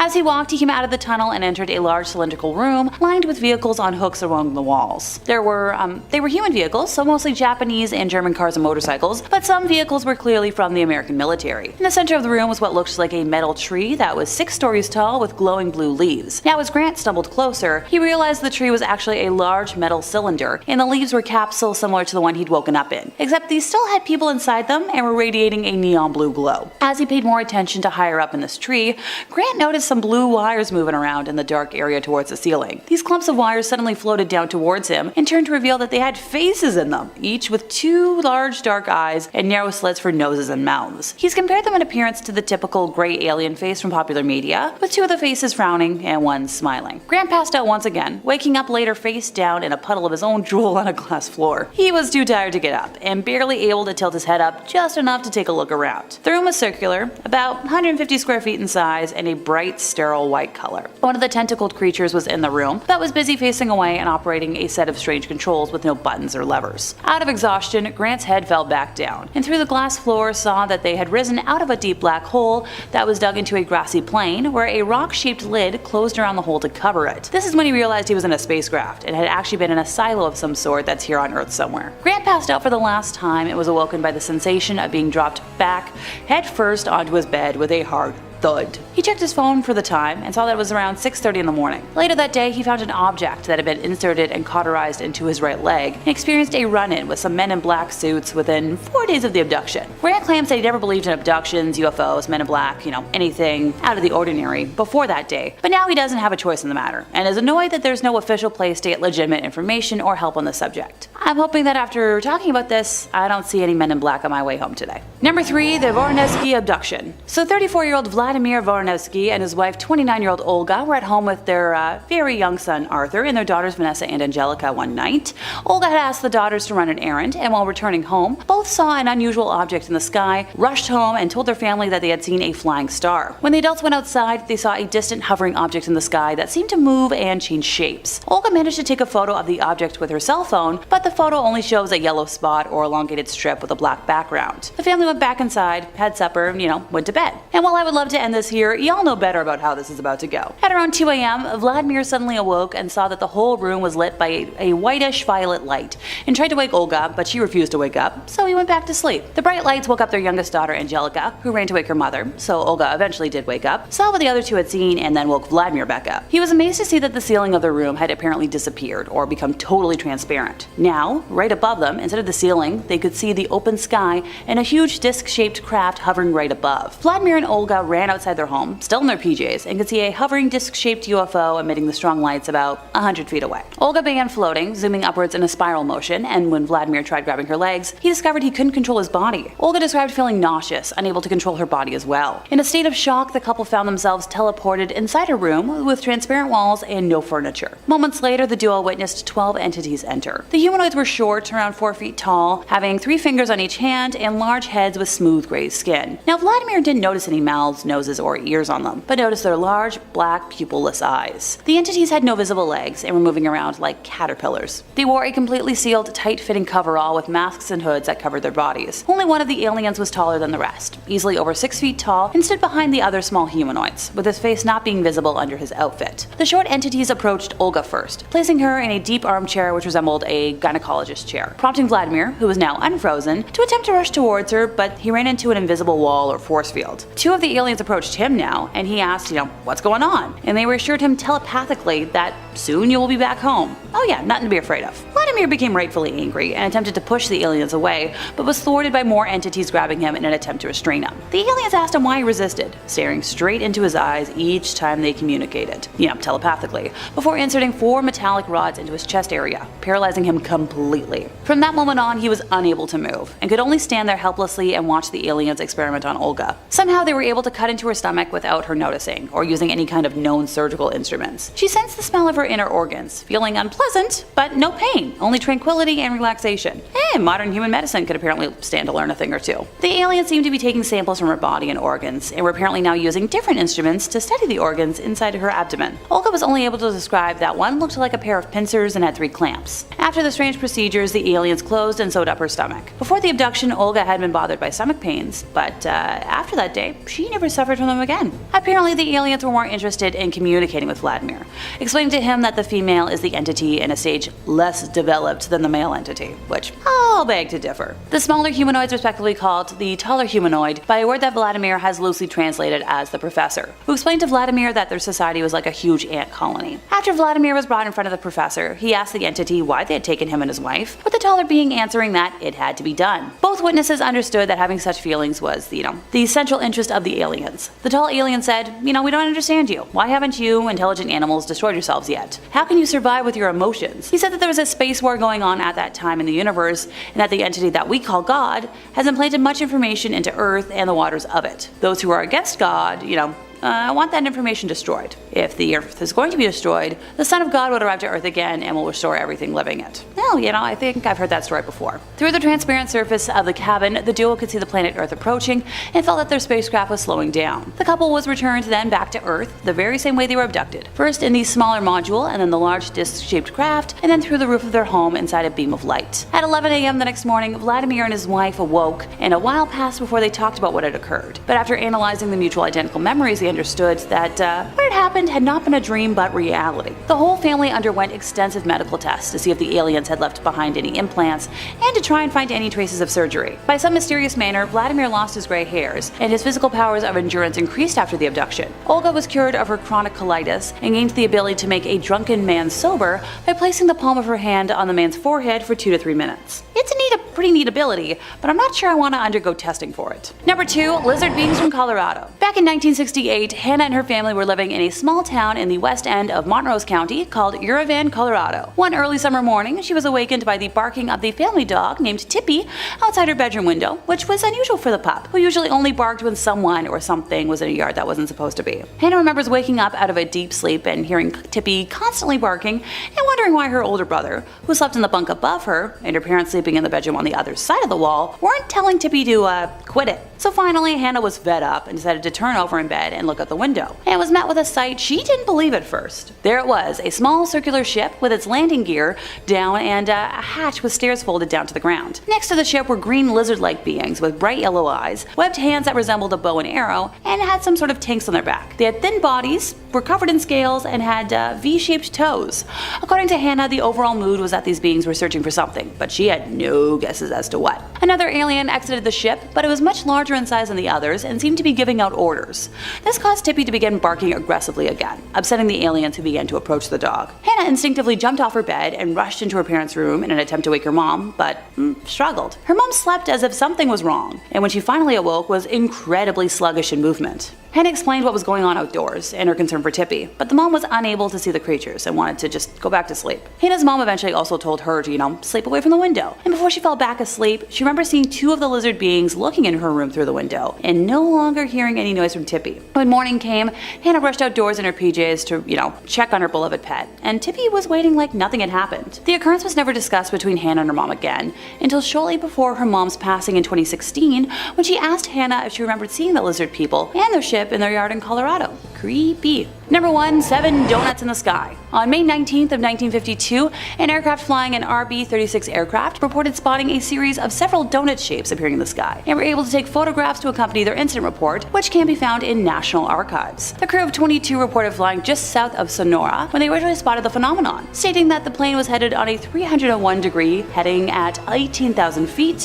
which with relatively calm winds for that altitude. At 8:05 p.m., the objects appeared just to the left of the plane's nose at a range estimated by the crew to be 80 to 120 kilometers ahead. The objects were stacked vertically from approximately 25 to 60,000 feet, and even with all the photographs and drawings, there is still no definite answer as to what was spotted. Alrighty folks, so we're gonna start today off with the son of a man who once ripped a bat's head off with his teeth. None other than Jack Osborne. Hey look, if you're the offspring of Ozzy and Sharon, I'm assuming you've seen some wild stuff in your time, and ergo might be better at telling the supernatural apart from simply out of the ordinary. So in his show, Jack Osborne's Night of Terror UFOs, which is a long title, but whatever, the star teamed up with a couple of his buddies, and since I feel like being a name dropper, Jason Mewes and Jamie Kennedy, with the trio heading off to Utah's Uinta Basin, where the notoriously creepy and mysterious Sherman Ranch sits. Yes, it has another name as well. No, I will not be saying it out of respect. The area has long been known for its otherworldly and unexplainable activity. The 500 acres of isolated land are located between Ballard and Vernal in Utah. Now, the Sherman family acquired the ranch way back in the 1990s. I thought I'd be funny there. And local myths have haunted the region though for centuries, before and afterwards. Now, before the Sherman family inhabited the ranch, the spot was known as UFO Alley, and the Desert News reported that in 1978, nearby residents had spotted a dome-shaped UFO over the ranch that was surrounded by a glowing green light. The family reported doorways of light appearing in mid-air, cattle that vanished, animals mutilated on their property, crop circle-like patterns in the surrounding fields, unidentified flying objects or orbs, and invisible objects emitting destructive magnetic fields. While investigating the disappearance of cattle, one man reportedly saw a large beast, like a wolf but bigger, harassing cattle near the ranch. The man fired an explosive at the creature that hit its intended target, but the creature didn't slow down and appeared to escape unscathed. In recent years, residents of the area have reported seeing strange lights both in the sky and close to the ground, and creatures and shapeshifters manifesting and then disappearing before their eyes. So, let's bring in our guys, shall we? They were joined by UFO expert and former FBI agent Ben Hansen, and they wanted to attempt to figure out if all these phenomena were connected, and also why is all this crazy activity concentrated in that specific area. And hey, I love a good hotspot story, so let's indulge this one. According to Jack, he's been obsessed with the concept of whether or not we're alone since he was really young and used to stare up at the stars in the sky at night. Hey, I still do it. Now, this area in particular has fascinated him for years because it is a mecca for alien and supernatural activity. To quote him, people are drawn for specific things, but when you come here looking for it, you ought to find something you're not looking for. I've never been to any place like this, and it's its own realm.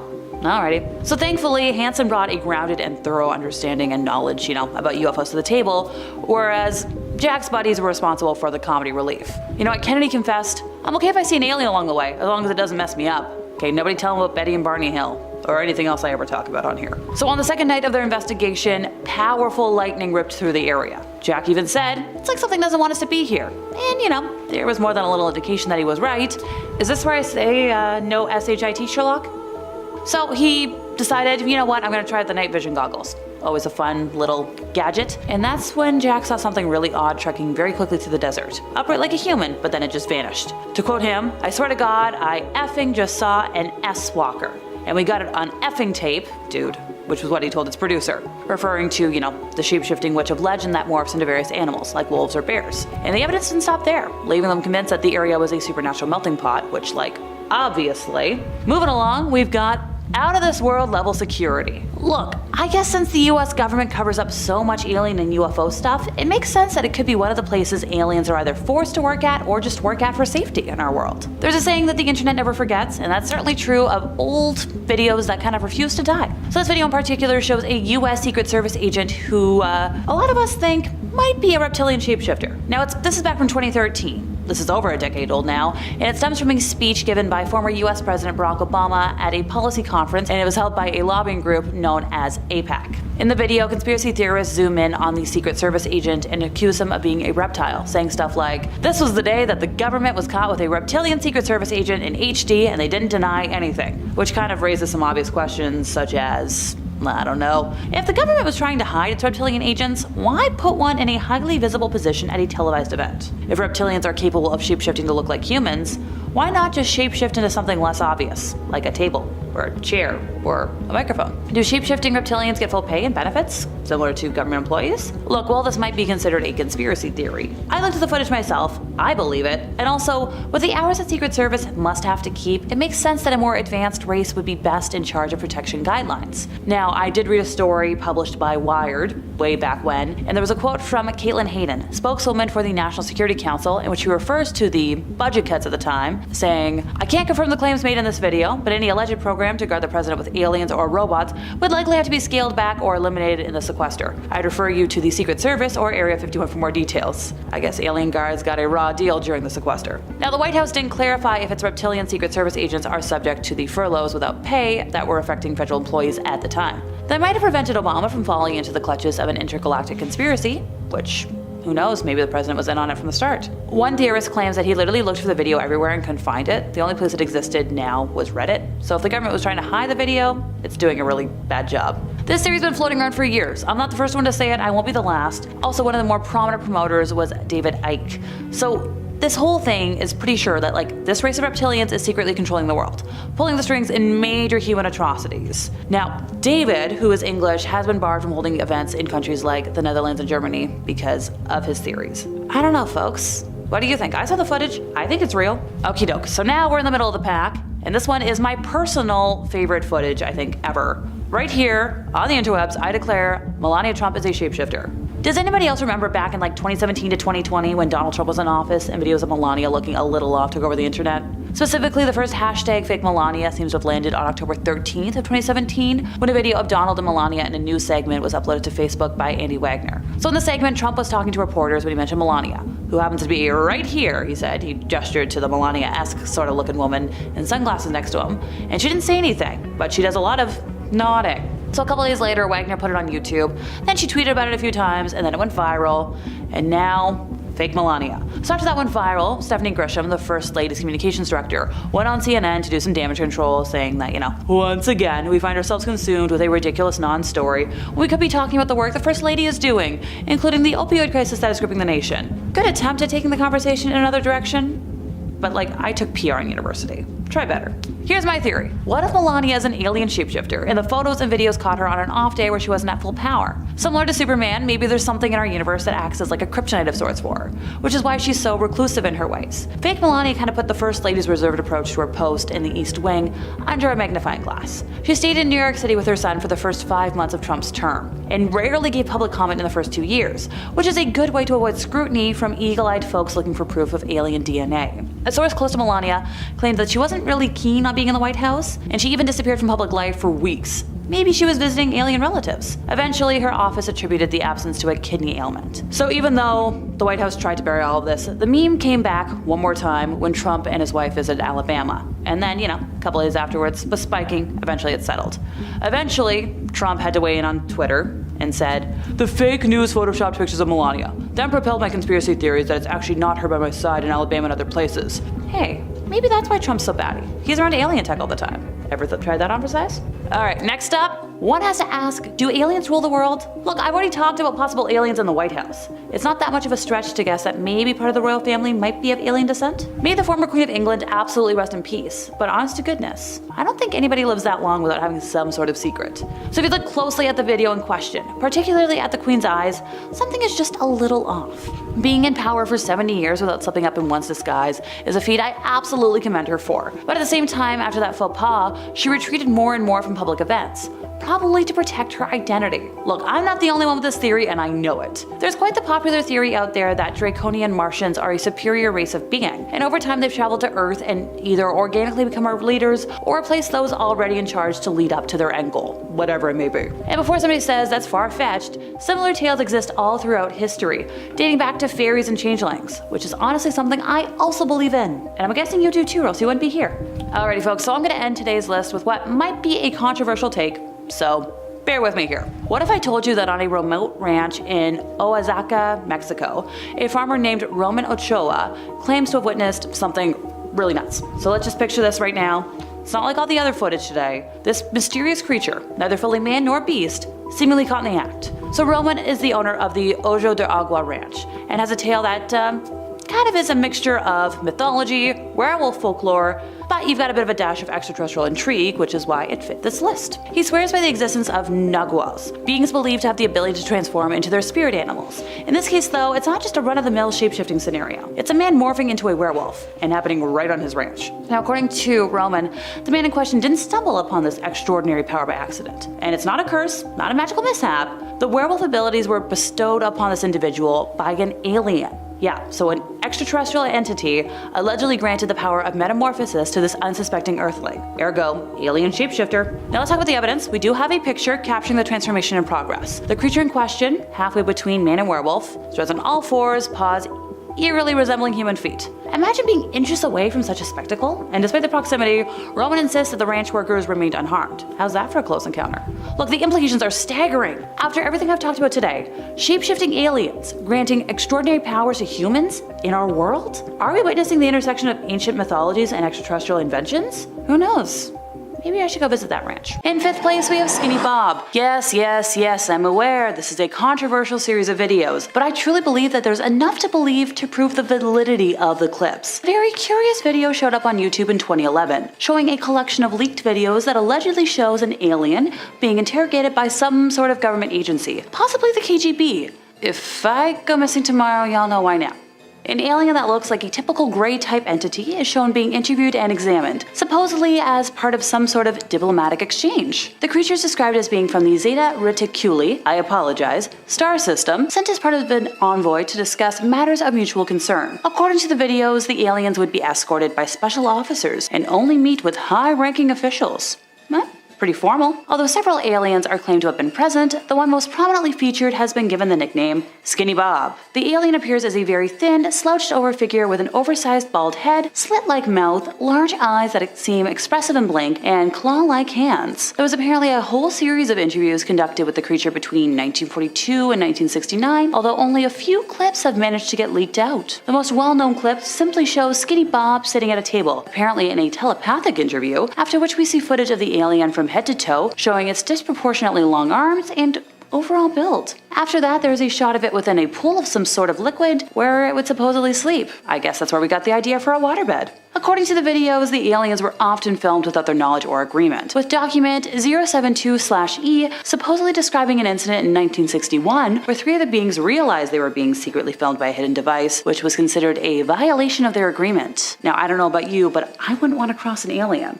There was a treaty that stipulated that photographs and filming of the entities would not be allowed unless specific permission was given. While these 2 clips are the most well-known and widely available, there were allegedly other clips that have since been taken down, such as that of the alien spacecraft and another of an autopsy being performed on a dead specimen at the base. Look, I will admit there have been many assumptions that this footage was faked, but let's review the evidence here. The budget to pull off this sort of high-quality costuming and filming would have been over like $250,000 alone, and no one's claimed responsibility or tried to monetize the footage in any way. Now this was in 2011 and now it's 2023. It's been a minute. If this was like a tie into a horror movie, somebody would have claimed it by now. Many CGI experts and those in the movie industry have studied the footage, and most agree that if it is a fake, it is the work of a studio with a big budget. And as somebody who has worked on big budget movies, no studio is wasting that kind of cash for a hoax.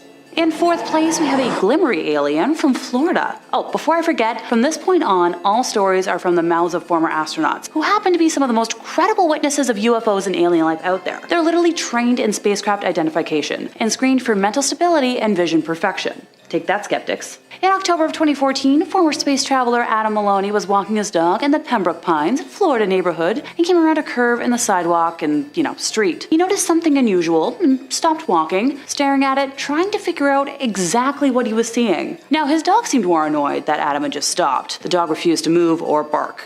I get it. Adam described seeing a figure around 30 feet from his spot in the area between the sidewalk and street. Not facing him, though. It was like skeletal thin, bony, around 6 feet tall, with white or light grayish skin, no hair, and something bluish near the ear. He knew immediately it wasn't human when the creature sensed Adam staring, looked over its right shoulder, directly at him, and then looked down at the puppy. Then it suddenly started to run into the middle of the street and then down the next street into the next block. Its knees were apparently backwards, which I'm trying to picture right now, and that is so weird. As it ran, it began to gradually fade, like the edges were only part of what Adam could see. It was glimmering and fading until he just couldn't see it anymore. He never saw it again, but I wonder. In third place, we have the tales of Edgar Mitchell. Edgar was an Apollo astronaut who passed away in 2018 at the age of 85, and he had many theories about aliens that he often shared with the public. He believed aliens are real and UFOs from extraterrestrials have visited us before, publicly stating that he thought there was a cover-up involving aliens and their visits to Earth. As the sixth man to walk on the moon and a NASA astronaut, his theories and beliefs were among the most credible of UFO believers. Not only was Edgar an astronaut, but he was also a test pilot for the Navy, had an MS in aeronautical engineering, and was awarded the Presidential Medal of Freedom in 1970.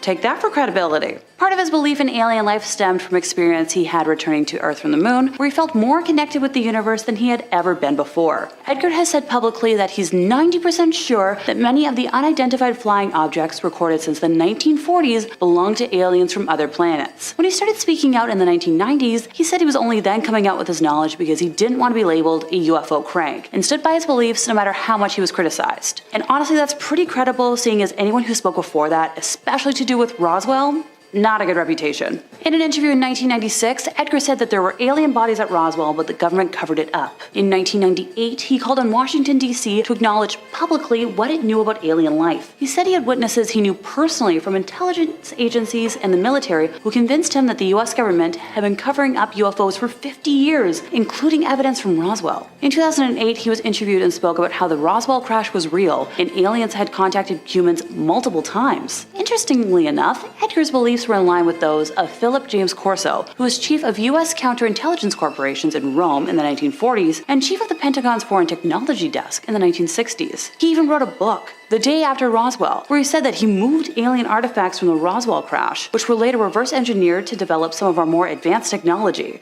In an interview in 1996, Edgar said he had met with officials from 3 other countries who had personal encounters with aliens from other planets, not just secondhand information. The evidence of alien contact was strong and classified, including that extraterrestrials were giving technology to the US government. Hi, Canadian here. Can we get some of that too? In 2004, Edgar said that the government was studying alien bodies, but stopped sharing that information with presidents after John F. Kennedy. During a radio interview, he said that aliens were far more advanced than us, and we would have been gone a long time ago if they were hostile. Well, a witness doesn't really get much more credible than Edgar. In second place, we have a Canadian sighting. A former astronaut who would like to remain anonymous was glancing outdoors one day at the unfinished sunroom attached to his bedroom, which he described as having windows that were about 3 to 4 feet off the ground, wrapped around the room, providing a good view of the backyard of the home. Exactly what you want in a sunroom, honestly. He saw the bust of what people described as a mantid, describing it as a confusing sight, similar to an action figure. This being had a large muscular body with a head that was insect-like, with eyes that wrapped around its head, and its face ended in a point similar to that of a beak. The view he had was of its head slightly turned with the body facing him. The eyes were rounded near the front of the face and wrapped to the back and ended in a sharp point, protruding slightly, but not like a mantis, and were very black, similar to Vanta Black. The alien was around 5 feet in height, so not,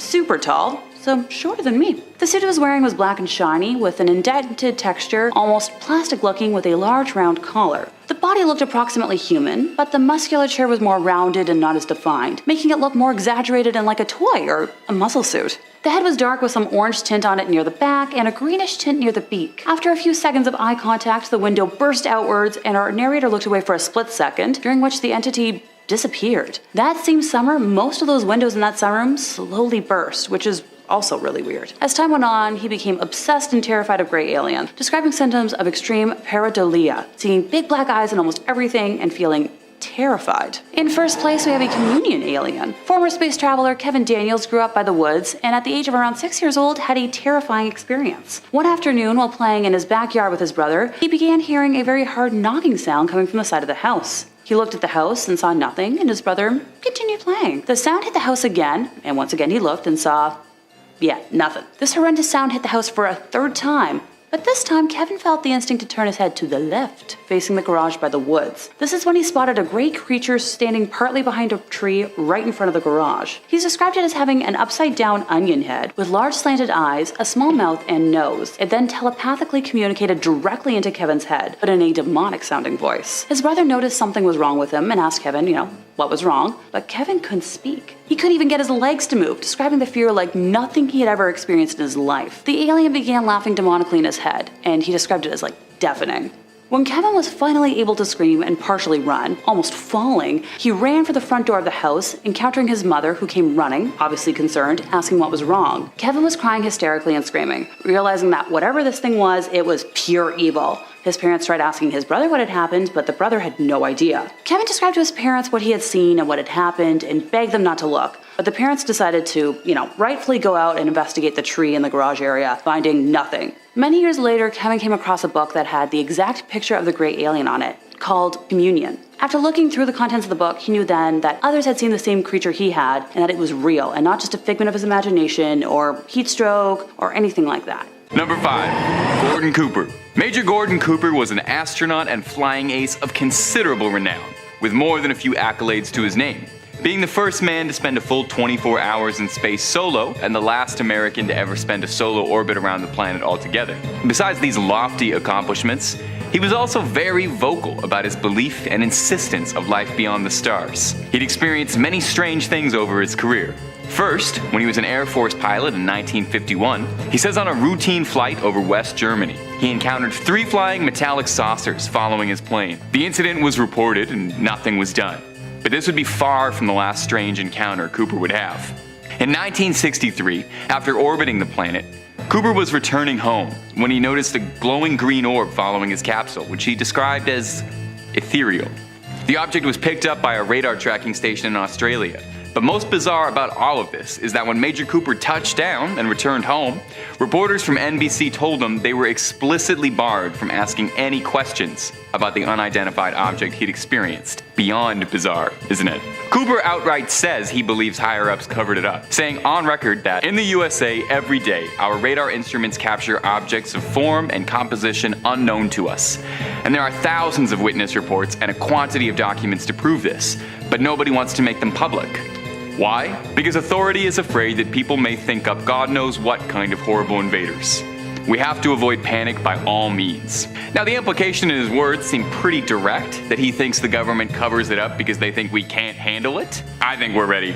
After the last couple years, I don't think there's any weirdness you can really throw at us. And if you're looking for great weirdness and great horror content every day, well, I can hook you up with that. All you gotta do is subscribe. Number 4, Ryan Graves. Now, for most of us, seeing a UFO would probably be the highlight of our life, or at the very least our week. But for Lieutenant Ryan Graves, a 10-year Navy veteran, seeing a UFO became a routine. On an interview with CBS on their 60 Minutes, Lieutenant Graves said that he saw UFOs every single day for years. He recounts his first encounter, where he was stunned, saying he saw a mysterious flying object trailing around him, with no markings on it, no exhaust plume, no trail of any kind. He described it as a flying black cube that appeared to have a sphere located inside of it. The pilots in Graves' squadron would report seeing these mysterious cubes constantly during their training exercise, even coming dangerously close to crashing into them and causing them to be labeled a threat. Graves said initially they were skeptical about them being alien craft, which is reasonable, and that his men had been assuming they were highly advanced drones being tested clandestinely. But as time goes on, Graves changed his tune, instead advocating for the discussion to be had about UFOs and if there's more to know out there. He wants to centralize the conversation around UFOs not being an outlandish conspiracy theory, but more of a security concern. But are they really, even? I mean, surely if there was alien life capable of provoking a conflict, they would have done it by now, right? Or perhaps these crafts were just scouts, or something else entirely. All I want to know is the truth. Number 3. Cosmonaut Kovalyonok. When you leave the atmosphere, you should expect to see some things you can't explain. I mean, it's up in space. Well, for Vladimir Kovalyonok, he was in orbit in the summer of 1978. He saw something that would alter his perception of reality forever.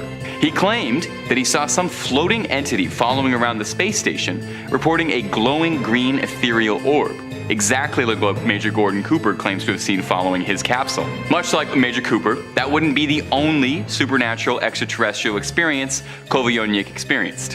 In 1981, on another voyage through the stars, he saw something unimaginable. He claims that he saw something floating around, resembling a barbell. He said that it was transparent, but that it looked like it had a body inside of it. It did something that is very difficult for me to describe in the point of view of physics. He describes the entity exploding magnificently, combusting an array of golden light, which he described as beautiful. After the explosions, there was a cloud of white smoke and a small sphere, but as they continued orbiting, the smoke and sphere vanished entirely. He goes on to say that he doesn't think whatever he saw was artificial, and that it must have been biological in some way, that it moved in a way that intoned life of some kind.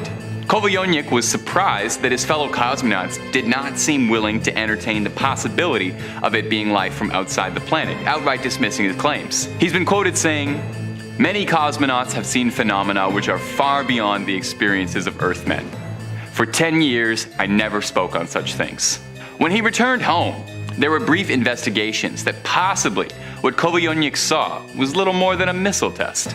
And after these brief investigations, the case and the sighting was dropped entirely. Number 2, explain it. Now, it's frustrating, I'm sure, to think that there could be answers for the unexplained out there, and no one is willing to share them with us, out of fear we'd react badly. For one man, for one Gary McKinnon, this unknowing was simply too much to bear, and he decided to get the answers the only way he knew how, the easy way, hacking directly into NASA's servers to get at their data. Why would he do that? Why would he risk his whole life and career for this? For the truth, directly. From McKinnon's own mouth, he said, "I knew that governments suppressed anti-gravity UFO-related technologies, free energy, or what they call zero-point energy. This sort of thing should not be kept hidden from the public when pensioners can't pay their fuel bills." So did he find anything worth risking his freedom for? Well, according to Mr. McKinnon, yes he did. He claims to have found something called the Disclosure Project, a 400-page document outlining testimonials from all kinds of government agents reporting their sightings and findings on unexplained objects. Fantastically, too, Mr. McKinnon claims that he got a hold of a document entitled Non-Terrestrial Officers, listing the names of NASA officers who were to be transferred to new ships. However, McKinnon stated that he could not find the name of any of these ships existing anywhere elsewhere. McKinnon, as well, presumably incredibly satisfied with his findings, vandalized one of NASA's websites, leaving behind a message saying, "Your security is crap, by the way." Utterly hilarious, but it did come back to bite him, as the White Hat hacker was swiftly arrested and was to be extradited to the United States to stand trial there. Now, the 56-year-old managed to avoid extradition. He still lives in the United Kingdom today, but he's definitely going to want to avoid visiting the US anytime soon, as I sincerely doubt they've forgotten about that little bit of vandalism. Number 1, the UAP report. Well, it's hard-pressed to find any more clear-cut proof that the US government has been researching aerial phenomena and UFOs than the US government outright admitting they've been researching UFOs and aliens for years and releasing all of the documents about it, kind of quietly sliding it underneath the door. Now, the actual idea of the report sounds significantly more exciting than it actually is, sadly. It's still very, very, very, very, very cool, don't get me wrong. But the Pentagon's UAP report isn't quite the smoking ray gun we would hope it is. It doesn't outright blatantly confirm anything. It doesn't point to one flying saucer with a big red circle and say, hey, this is an alien, we know this is an alien, we asked for its name, it came from Sanghelios and it comes in peace. Instead, the report highlights the hundreds of documented official reports of strange occurrences pilots and other government agents have seen in their service. The report confirms it's something we're looking at. It's done wonders to legitimize the talk around UFOs. First and foremost, to change the nomenclature from UFO, unidentified flying object, to UAP, unidentified aerial phenomena, including the possibility of non-technological flying things. The report focuses primarily on whether or not repeated sightings of mysterious crafts are a threat or dangerous, which is a bit reductive, I think. Why do we have to assume aliens are a threat to us? Now, this isn't the first time the government has put direct resources into researching the possibility of alien life. Most famously probably is Project Blue Book, a CIA task force that ran from 1952 to 1959. But this is the first time an agency has been so outright forthcoming about sharing their findings with the public, renewing interest in UFO and UAPs. It's a very, very strong path forward to legitimate discussions, finding, and who knows what else. In 5th place, we have an alien body. Yep, kicking today off with a corpse, go figure. Did y'all expect anything less? This tale takes place in Russia, and while I don't exactly recommend physically trying to travel there right now for, reasons, we shall take this trip virtually. Eugenia Popova, a Petrovna-Stuk, I tried. City, first reported in 2011 that she had been keeping a frozen alien body in a refrigerator for a couple of years. You know, casually. I have so many questions. Like, did she keep it next to her food? Was it kept in a spare fridge? Did it smell, and what did it smell of? Allegedly, she found it next to her summer house, so I guess we can assume it was a fridge that wasn't used as much. On the original day that she discovered the body, Eugenia claimed that she was disturbed by a terrible noise that shook her from her sleep, describing it as deafening, screeching, and overpowering. She rushed outdoors and came across the boiling hot alien remains lying next to metal fragments. The creature was between 40 to 50 centimeters long, had a big head, mouth, and orbits, and was wearing a one-piece garment of some sort. Now, 2 days after going public with her story, Eugenia was visited by some people who confiscated the body for the purpose of investigation and, according to their words, took it to the Karelian Research Center of the Russian Academy of Sciences. However, employees of the research center who were interviewed later that they had never heard of this discovery. I'm sensing an all too familiar government cover-up here. How about you folks at home?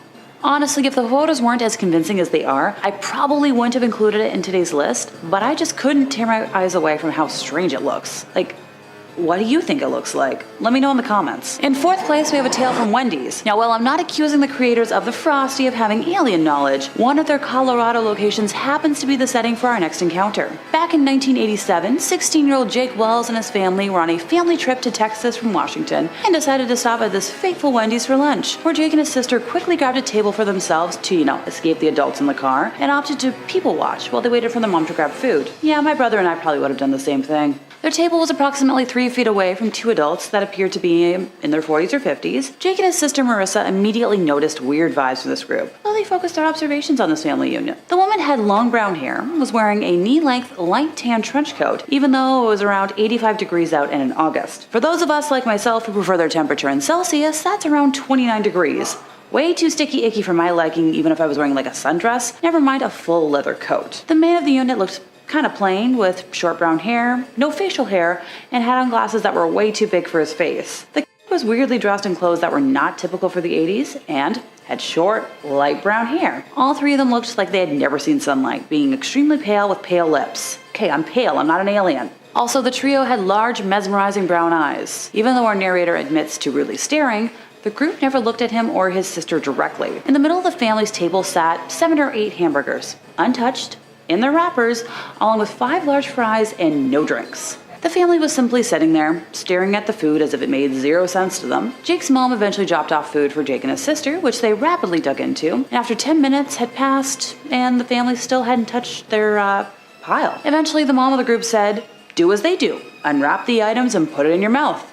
Blend in." At this point, Jake assumed they were possibly from another country, but the woman spoke perfect English without any sort of accent. Immediately after the command, all 3 members of the unit, at the exact same time, with precise matching mannerisms, began to unwrap a corner of a hamburger, but suddenly stopped mid-unwrap and acted like they were hearing something that Jake and his sister did not hear. Heads tilted, in unison, and paused for a few seconds. The woman said, clear as day, "We must go. The mothership is here. We must go now. We cannot miss it." Drake frantically looked around to see if anyone else was witnessing these events, with no success.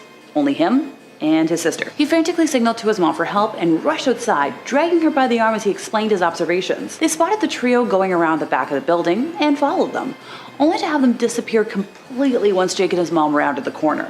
They searched everywhere, but to no avail. This event has bothered Jake in the back of his mind ever since, which is pretty fair. That's a lot of food and money to waste. And while I know a lot of magicians, that kind of disappearing act is genuinely impossible by human standards. In the middle of the pack, we have the original Roswell evidence. Yes, I know, I reference it all the time, but it's truly one of the best examples of alien proof that cannot be debunked as easily as some of the other older claims or more modern claims that have already been debunked. Rancher W.W. Mac Brazel had found wreckage on his property in Lincoln County, New Mexico. So, a little bit north of Roswell, sometime between the middle of June and early July, describing it as rubber strips, tin foil, and thick paper. Now, this ranch had no phone, no radio, so Mac was completely unaware of the ongoing flying saucer craze, so he just gathered the debris and, pushed it under some brush, just wanted to kind of forget about it and goodbye. This wasn't the first instance of the flying disc spotting in the region, with several stories already being reported to the press that year. On July 5th, Mac drove into the nearby town of Corona, where he heard stories of silvery flying discs, and 2 days later, on July 7th,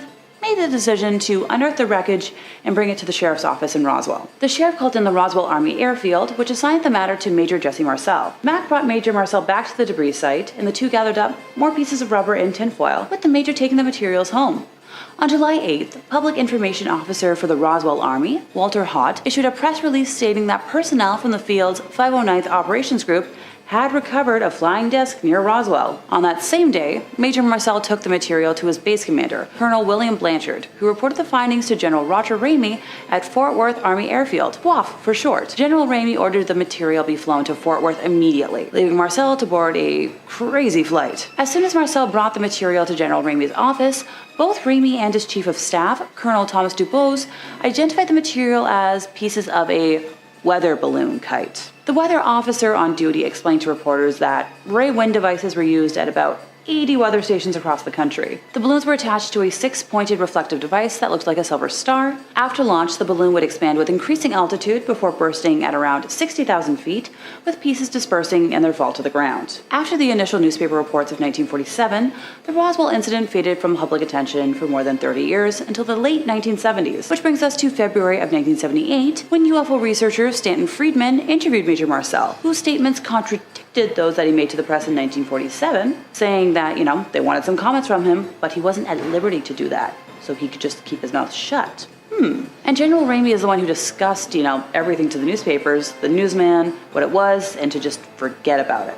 It's nothing more than a weather observation balloon. Of course, they both knew differently. While he didn't elaborate on that statement, he did deny the popular theories at the time of any bodies being found near the debris. Dang. After United States congressional inquiries, the General Accounting Office launched an inquiry and directed the Office of the United States Secretary of the Air Force to conduct an internal investigation. A report released in 1994 concluded that the material recovered in 1947 was likely, keyword here, debris from Project Mogul, a military surveillance program employing high-altitude balloons and classified portions of an unclassified New York University project by atmospheric researchers. A scholarly consensus emerged concluding that the military had decided to conceal the true purpose of the crash device, allegedly nuclear test monitoring, and instead inform the public that the crash was of a weather balloon. The balloon had allegedly been launched from the Alamogordo Army Airfield a month earlier, carrying a radar reflector and classified Project Mogul sensors for experimental monitoring of Soviet nuclear testing. The Air Force reports were dismissed by UFO experts as being either disinformation or simply implausible, and I'm tempted to agree with them. What was going on? I'm pretty sure this was real. In second place, we have a car and UFO crash from Minnesota. While on patrol outside the small community of Stephen, Minnesota, at around 2 a.m. on August 27th of 1979, Officer Val Johnson noticed a bright object hovering above the road and decided to investigate a little closer. My common sense would usually tell me that that means time for bed, but you do you, pal. The UFO suddenly rocketed straight at his patrol car, killing the engine. The last thing Val remembered was light all around him and the sound of glass shattering.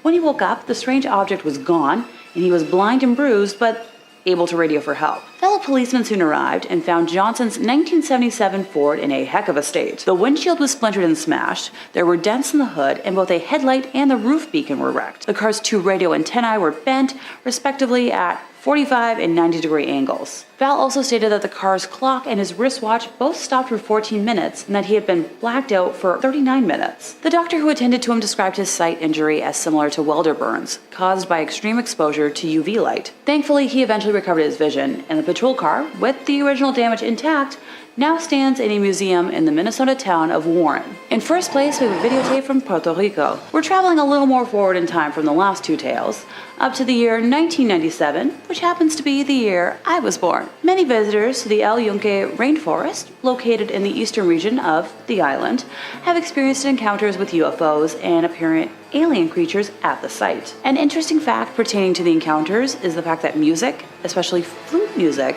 seems to attract the mysterious creatures in the forest. And that flute music seems to have been what caused the encounter of a very strange-looking creature with several young men in the area known as La Coca Waterfall in December of 1997. The group of guys included Benjamin Loreno, Danny Quinones, and 2 other buddies who had gone up to the sector where the La Coca Waterfall is located on Highway 191.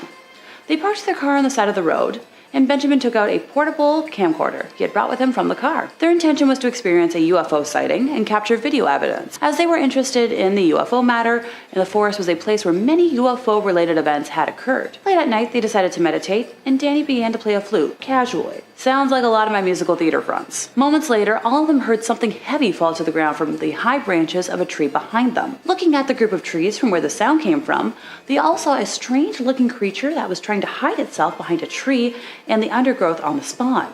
On instinct, they all immediately ran to where the creature was, and Benjamin turned the camcorder on and began to film what was happening, helped by the light from the camera's lamp. He pointed the camera to where the creature was, and took video for several seconds, after which the creature ran away and was lost in the brush in the dark of the night. Excited, they examined the recording, and sure enough, the image of the mysterious figure appeared in the video. Depicted in it was an extremely thin, weird creature around 4 feet tall, with a gray-green hue skin that looked oily, humid, sort of shiny looking. And then even though everything happened really quickly, it could be seen that the creature had long, thin arms and that it walked on 2 legs. Quickly, it jumped from behind the undergrowth to the left side of the image on the camera, where it hid behind the trunk of a tree, but at the same time it looked out from behind said tree to observe the humans. One could see that the head of the creature was semi-triangular in shape, wide above and thin below, and that it had 2 very large, dark eyes that were slanted and elongated upwards. At one point, perhaps due to the dim light from the camera's lamp disturbing its vision, the creature opened and closed its eyes, and that's when one could see that it seemed to have 2 different sets of membrane-looking eyelids, one that opened and closed sideways, and another that opened and closed up and down. Moments later, the creature disappeared quickly, running through the dense vegetation at the site. The video has since been shown to several veterinarians and biologists in Puerto Rico, and none of them could identify what type of animal species the creature in the image could belong to. Coming up first on this list of alien abductions today is going to be Antonio Villas-Boas. I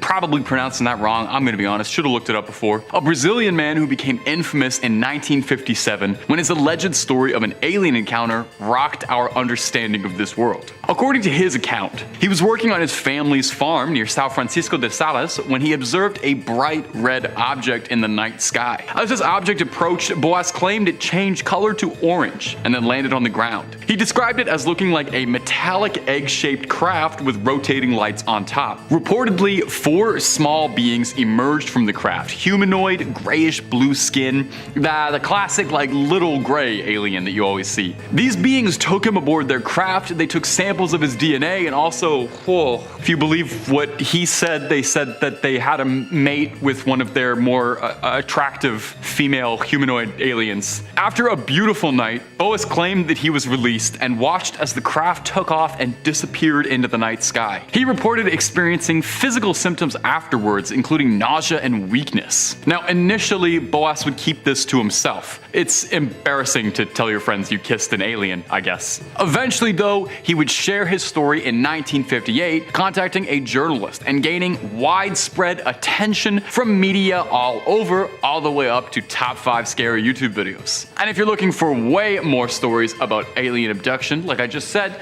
top 5 scary is kind of the name in that. Click on through, we have got videos on every subject you could possibly think up that's creepy and crawly. So hit subscribe, make sure to hit that bell as well so you don't miss a single scream, but if you would be so kind, do that at the end of this video because I got 4 more stories of alien abductions coming up for you right now. Number 4, Yaphet Kotto. Yaphet Kotto is an American actor. He's most known for Live and Let Die, but he is far more famously known as Parker in Ridley Scott's 1978 masterpiece Alien. Perhaps then that it's a bit ironic, or it's perfectly fitting, that he has been encountering aliens since he was young. Kotto believes in aliens, alongside seeing aliens, and has even claimed to have made direct physical contact and held an alien. Speaking out for the first time ever about this in 2017, Kotto told Vice News about his experiences. He said it began in his youth when he was staying home one day looking out at the streets of the Bronx, New York, watching people play stickball. He turned around and there was a humanoid figure that stood 5 or 6 feet tall with an elongated head which disappeared. Pretty sad because Kotto would spend a lot of his life pursued by aliens with elongated heads on board the USS Nostromo. He claimed that over the next 50 years he was continuously monitored. He described one scenario where coming home and then going into his garage to meditate, he saw something shining ethereally bright. He says that there were things flying over his house, wouldn't call them aircrafts, but entities. He said that every time he would move to a new house, there would be a ring of smoke that would be present when he moved in. Now, the most outlandish claim was that while visiting the Philippines, Kotto claims he saw a UFO the size of Yankee Stadium flying over an office he was staying at following that same circle of smoke. Now, there's not really any recordings or sightings of a gigantic UFO in the Philippines around this time, so kinda have to wonder. Now, Kotto claims to have an IQ of 196 and describes himself as being mentally stable. Who isn't? And was wary to talk about any of his paranormal experiences for fear that people would dismiss him for his connection to the Alien movies. So what do you think, my fair viewers? Is it too much of a cosmic coincidence? Or was it perhaps destiny that an actor famous for being tangled with aliens was pursued by them in real life? Maybe he was just getting really into the role, doing that like Jared Leto method acting research and thought that to play a guy hunted by aliens, he should be hunted by aliens in real life. Number 3, Linda Napolitano. Linda Napolitano, also known as Linda Quartile, is a woman who claims that she was abducted by aliens in New York City in 1989. Even aliens can't resist the allure of the Big Apple. Gotta come check out Lady Liberty. Her story has become one of the most famous, but also controversial alleged alien abduction stories. Now, according to how Miss Napolitano tells it, she was asleep in her 12th floor apartment in Manhattan when she was suddenly awoken by a very blinding bright light. She claimed then that she saw 3 small beings with big pale gray skin and large black eyes that levitated her out of her bedroom window and into a waiting nearby UFO up above. She described these beings as very humanoid and looking about 4 feet tall, another example of those classic little gray aliens like we mentioned in the first point. Napolitano reported that she was taken to a room on the craft where she was examined by these beings. She said that she was taken to a council room where she saw several humanoid-esque beings who were running the thing, sort of administrative, seemed like a captain or commander type. Napolitano claimed that these beings communicated with her telepathically, and they told her that they were from a far off planet called Serpo, and were conducting experiments on humans to understand our physiology as we were a bit new to them.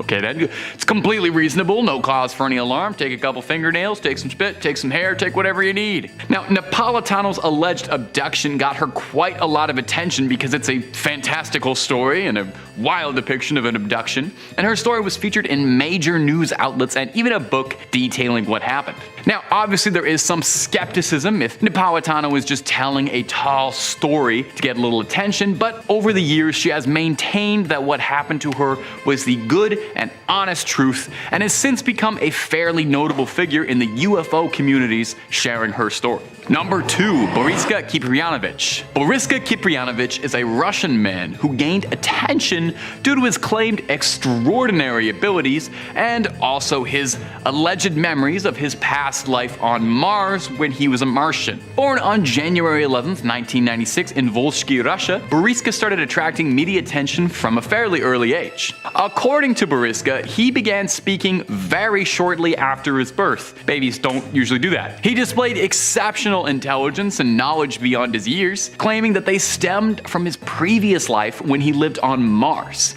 And he shared details about his Martian life, its civilization, and its advanced technology. According to Boriska, if you were expecting the Martians, you're out of luck because they've already come and gone, claiming that the Martians were a highly advanced society that was devastated by a cataclysmic event thousands of years ago and have since been wiped out. He claimed that Martians possessed a deep understanding of spiritual concepts, had far longer lifespans than humans, and had technology infinitely more advanced than ours. They probably also have some pretty cool movies. It makes sense then that Elon Musk wants us to get back out there so bad. Come check out some of the wreckage of their cool society. While some people found Boriska's story intriguing and considered it evidence of reincarnation or extraterrestrial contact, others remain, I think, a little healthily skeptical. For one thing, I didn't know you could reincarnate from like a different planet. I thought you had to reincarnate on the same planet, but I guess not. It's definitely fantastical, and until we can actually get up to the surface of Mars, it's going to be pretty difficult to confirm or deny if there really was a society that existed there previously. Now, it should also be noted that as the years have gone on, Boriska has spoken out less and less about his past life as a Martian prince, and there have been a lot fewer updates on him overall, which definitely lends a teeny tiny bit of skepticism. It does make you wonder if maybe the whole story was just a young person making something up, which I've never heard of something like that happening, so I don't know. Number 1, David Huggins. Oh, David. We've talked about Mr. Huggins before on the channel, and I'm talking about Mr. Huggins again because he's one of my favorite abduction stories. I saved the best for last. David Huggins is a painter who claims that he has been abducted by aliens multiple times throughout his life. They just could not get enough lovin' of Huggins. His first account happened when he was young, and he reported that he saw a UFO hovering over a nearby field, and a humanoid figure appeared down from the craft, blessing Huggins by telling him telepathically that he would have a special mission to fulfill in life. Of course, he had no idea what the special mission was at the time, and if he did, maybe he would not have been as excited. Over the years, Huggins claims that he had several encounters with these alien humanoids who had blessed him. He describes them as being tall and thin and with large heads and large eyes. Now, he says these beings have taken him aboard their craft and shown him a number of things, including the creation of the universe, the future of the human race, how they get caramel inside chocolate bars without there being a hole, all sorts of wondrous things. Now, here's where things get interesting and a bit difficult to talk about with content guidelines, because Huggins claims that as a part of fulfilling this galactic destiny that he's gone for a few rolls in the hay with aliens, and that he's fathered several alien human hybrids with the extraterrestrials, and my mom watches these videos, so I'm sorry if I'm struggling. Inspired by these momentous events, Huggins painted his truth, rather directly influencing his artistic career, with most of his paintings depicting humanoid beings and UFOs hanging out. His paintings are actually visible in the Visionary Art Museum in Baltimore if you're up near there and want to check them out sometime. They're really cool. They are definitely not safe for work unless your work is my work, at which case looking at pictures of aliens kissing is my work and my passion. Do what you love and you never work a day in your life, and I have never worked a day in my life. Number 5, the story of Edgar Mitchell. Edgar Mitchell is a storied man. He's part of an incredibly exclusive club out of 12 other people who can claim that they have seen the Earth standing on the surface of the moon. I assume they all have a group chat together. He's best known for typing 80 lines of code to save the Apollo 14 mission as it descended to the moon in 1971. He was the 6th man to ever walk on the moon, and he is a devout believer in aliens being out there. He insists that he knows that top government and military officials were hiding the truth behind aliens in New Mexico. He said it was a known secret that alien spacecraft were responsible for disabling nuclear missiles and shooting them down, supposing that aliens are directly involved in intervention to prevent us from destroying the planet. Which, if that's the case, I've got nothing but thanks to give for our extraterrestrial friends. Thanks for that. We're not that responsible. He goes on to insist that the Roswell incident was real, and the government had covered it up and buried it as a conspiracy theory to deter people from finding out the real truth, which he believes NASA thinks the public simply wouldn't be able to handle. In 2004, he told a Floridan newspaper that he knew of a secret cabal inside the American government that was responsible for studying alien bodies, and that after JFK, this group no longer answered to the president and didn't include the commander-in-chief in their briefings. Mr. Mitchell is quoted as saying, "They all know that UFOs are real. The question is, where are they coming from?" Now, NASA didn't quite have the same tune. NASA themselves obviously denied all of Mitchell's statements, saying that Edgar Mitchell is a great American, but we don't share his opinions on this issue. Well, of course. If you've been sitting on a secret for 60 years, you're not gonna fold over one guy, but a bunch of evidence? Well, maybe. My goblins, you know what time it is. If you've been digging the scares, stick around and subscribe for some scary stuff every single day. Okay, let's creep on. Number 4, Luis Elizondo. Luis Elizondo is one of the most outspoken believers in aliens and UAPs out there today, alongside Tom DeLonge, championing that he believes firmly that NASA and the Pentagon aren't telling us all the whole truth. And he would know, as Elizondo formerly led a research team to research potential UFOs. Although the project was disbanded, Elizondo never gave up his mission, believing it to be his personal calling to expose the truth. He's been quoted many times saying, "My personal belief is there's very compelling evidence we are not alone." He served on the Department of Defense and resigned in 2012 over excessive secrecy surrounding the UAP program. These aircraft, we'll call them aircraft, are displaying characteristics that are not currently within the US inventory, nor in any foreign inventory that we are aware of, Elizondo said of the objects they researched in his time there. He added that the program was founded to analyze unexplained aerial phenomena and ascertain whether or not that what they were seeing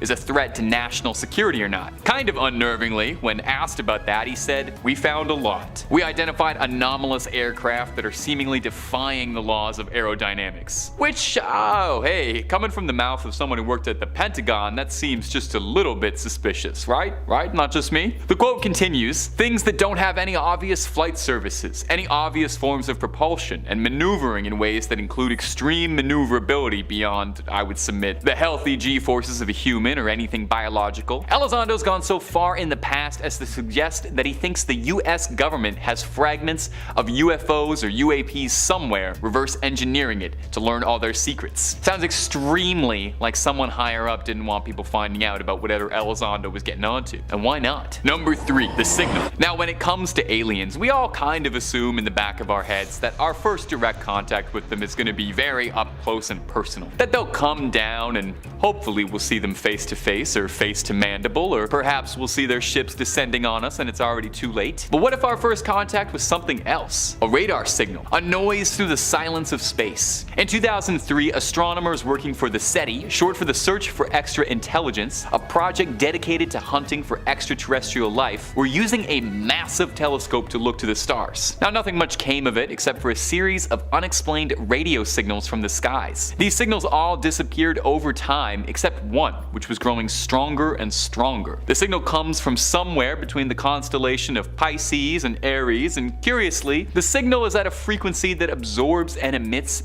energy. Naturally, the researchers found this a bit interesting. Some of the astronomers believe that this could be a frequency that extraterrestrials are using to try and get our attention, like an intergalactic "you up" text. While it could very well have turned out to just be totally nothing or some sort of natural explanation that I'm not nearly smart enough to understand, I'm gonna err on the side of extraterrestrials. But we have to wonder what the signal was, right? I mean, we have to admit that's a bit suspicious, that there's something worth looking into there. Now, this story is from 2003 and I had trouble finding an update on it, but who knows? Whatever was broadcasting that could still be out there. Number 2, Blue Book. Now, I think we all kind of secretly suspect that some of our tax dollars are going to research aliens. I mean, what else are they doing all day? Well, in one form or another, government agencies have always been researching UFOs and UAPs. Since 1949 to 1969, Project Blue Book was the code name for a secret government research division dedicated to analyzing UAP technology, analyzing whether or not UAPs on record were threats to air and national securities, and just what any of this stuff in the sky was. It was basically the closest thing we had to a real-life X-Files department, as far as we know. I mean, there could be an even more secret one. Surely with all that government money, they must have found something special, right? Well, if you'd like to feel like Agent Mulder yourself, you can scroll through 130,000 pages of declassified documents from UFO specialist John Greenwald, who made it all available for free online. He's a defender of free information. Greenwald says secrets are not bad things. I think we should know about this, and it should be in the history books. John, I completely agree. All this stuff about cover-ups, we can totally handle finding out aliens are real, okay? You know, we're big now, we're responsible, we learned about Santa, we can do this. A couple years ago, we experienced a wave where there were clowns hanging out on the street corner of like every rural street in North America. We got over that. We all saw Tiger King together. Aliens won't even be that weird, I don't think. Now, Project Blue Book was officially disbanded because according to a joint review, nothing significant ever came from it. Now, since then, it was thought that no government agency was looking into UAP research at all, except until the UAP document quietly dropped this year, you know, sneaking it under the door that NASA and the Air Force had been researching aliens and possible sightings this whole time under everybody's nose, and they leaked a bunch of documents and footage, and you should look it up after this video because I'm not joking, it's totally real. It seems just like us, NASA can't rest until they find the truth out there. Number 1, new developments. We are probably coming to one of the most exciting times in UAP history, as after the UAP report came out, there is probably more legitimacy towards the discussion around the serious existence of extraterrestrial life now more than ever. As of October 2022, NASA is pretty much coming clean and opening a new study into the research of UAP and extraterrestrial life. 16 hand-picked specialists have been selected to analyze former data and determine how to go forward observing future events. Now, the study is less focused on whether or not previous sightings are confirmed UAPs, since it's kind of hard to ascertain with missing data. So it's more focused on what observations will be needed to understand UAP sightings going forward. The team is going to include researchers and key personnel from all divisions, all walks of life, notably including former astronaut Scott Kelly, who formerly served as a pilot for the Space Shuttle Discovery, and also once held the world record for most days in space, so he probably knows a thing or two about objects floating in the stars. Now, Kelly himself doesn't personally believe aliens have been to Earth yet, saying, "I think there's life in the universe.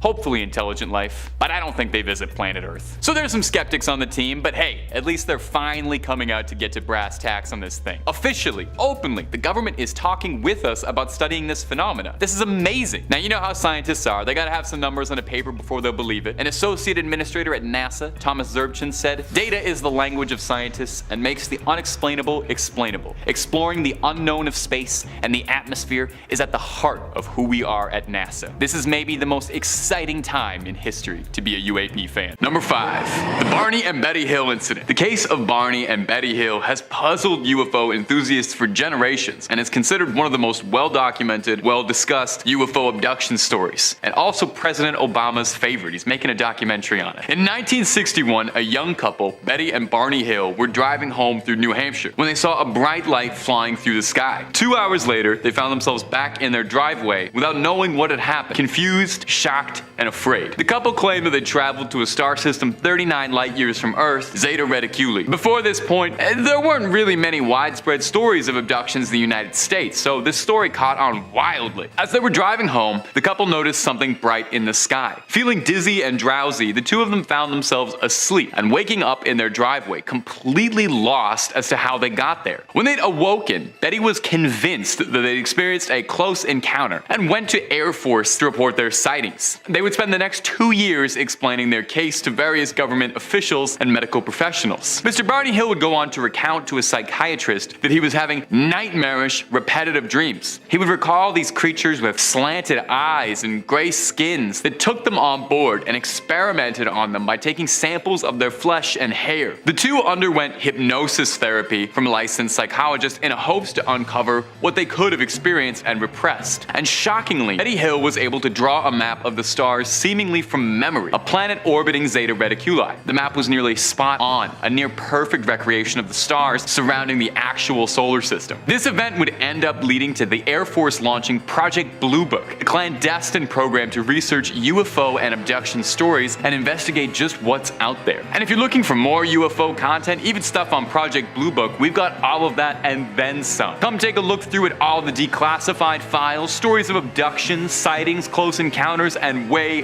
more. So stay subscribed, stay scared, but more importantly, stay watching this video. I worked hard on it. We got lots more abduction stories coming up for you in just a second. Number 4, Terrell Copeland. For some, too many abduction stories come from a disreputable source, you know? Well, our next story comes from a former United States Marine, Terrell Copeland, a man who'd seen the brink and back and had never been shook like this before in his life. Pop those ears open and take a listen. Copeland reported this in 2007. He was living in his Virginia apartment when he saw an orb of white light across the street and hovering in the air, some 300 meters above the ground and changing colors rapidly. Now, Terrell had the same reaction most people like you and I might have seeing a glowing, colorful disco ball in the sky, and he thought, well, that's kind of weird, something's wrong. So he recorded it, posted footage online, and claims this is where his life took a dark turn. He was taking a nap in his apartment, and he said it sounded as if someone was breaking in. He called out into the darkness, asking who was invading his space, and he saw the doorknob move and heard scratching at his door. He grabbed a firearm that he kept in his apartment and went to go ready it, but found himself completely frozen, unable to move no matter how bad he wanted to. He claims he heard a voice that spoke to him, internally, as if it was his own thoughts, saying, "You don't need to do that. We won't harm you." I'm pretty sure if I heard that from inside my head, I would leap out my window just to be safe and take my chances somersaulting down the road because I'm probably safer there. Now,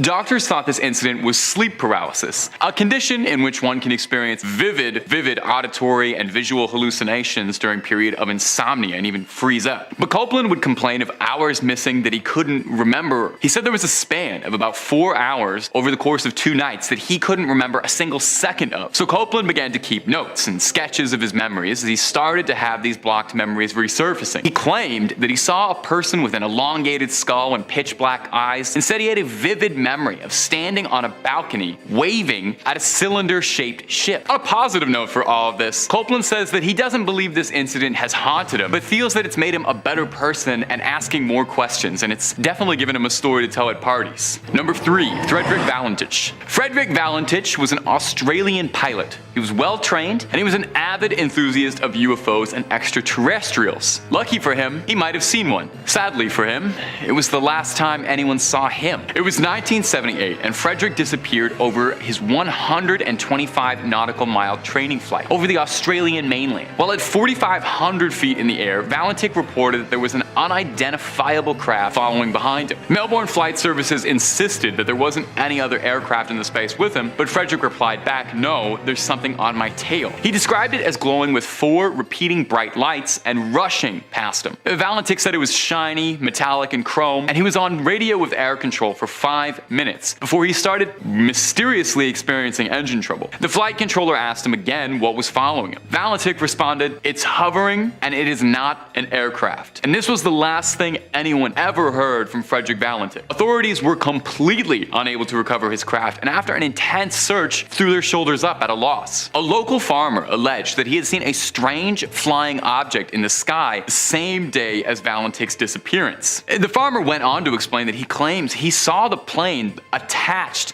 to this UFO. He told officials that he was scared to tell anyone about what he had seen for fear he would be the town laughingstock if he was a farmer raving about a UFO. Tragically, in the end, we're no closer to understanding what happened to Frederick now than we were all those years ago in 1978. Did Frederick get his wish? Did he get to see an alien up close? Did they take him back to the stars? Or who knows? And we may never know. I don't know. Number 2, Travis Walton. Alien abduction stories can be a little much sometimes. I'm sure you can agree. Even for those with very open minds, you know, they all seem kind of the same, and usually you can poke holes through them and find all the little weird details that don't add up. Well, take a listen to this one. Travis Walton's story is one of the most famous abduction examples on record. You might be familiar with it before if you study UFO stuff a lot. I've covered it a few times on this channel before because I think it is one of the most fascinating abduction stories So let's hear it. In 1975, Travis Walton was working as a logger on an otherwise unremarkable day. And he was with 6 other loggers driving around in the forest when they saw something incredibly bright shining at them through the treetops. One of the men claimed that it looked like a flattened saucer. Walton stepped out of the truck to investigate and was struck by some invisible force that had knocked him backward. This startled the rest of the crew, who drove off in a flurry. And it's a great way to find out who your real friends are. Your real friends are not the guys who will leave you in the woods where you're about to get abducted. I wouldn't do that to you. When the crew returned, Walton had vanished. Travis awoke and had thought that he'd been taken to a hospital because suddenly he found himself in a blindingly bright, sterile room and could hear people moving around him. But it wasn't until he got a good look at his doctors that he realized something was very wrong. 3 feet tall, brown quarter-sized pupils, and marshmallow-like skin. Walton freaked out, I think as most of us probably would do, and was restrained by his captors. He fought them off, but was greeted by a tall creature that he said resembled human, but was masked by an intimidating helmet, kind of a Darth Vader deal. This masked creature took Walton and escorted him back into the operating room, put a translucent mask over his face, while Walton drifted out of consciousness over and over again, unsure if anything that was happening was real. The next thing he remembers is walking alongside a highway as if nothing had ever happened. He eventually found his way to a phone and called for his brother-in-law, who panickedly asked what had happened.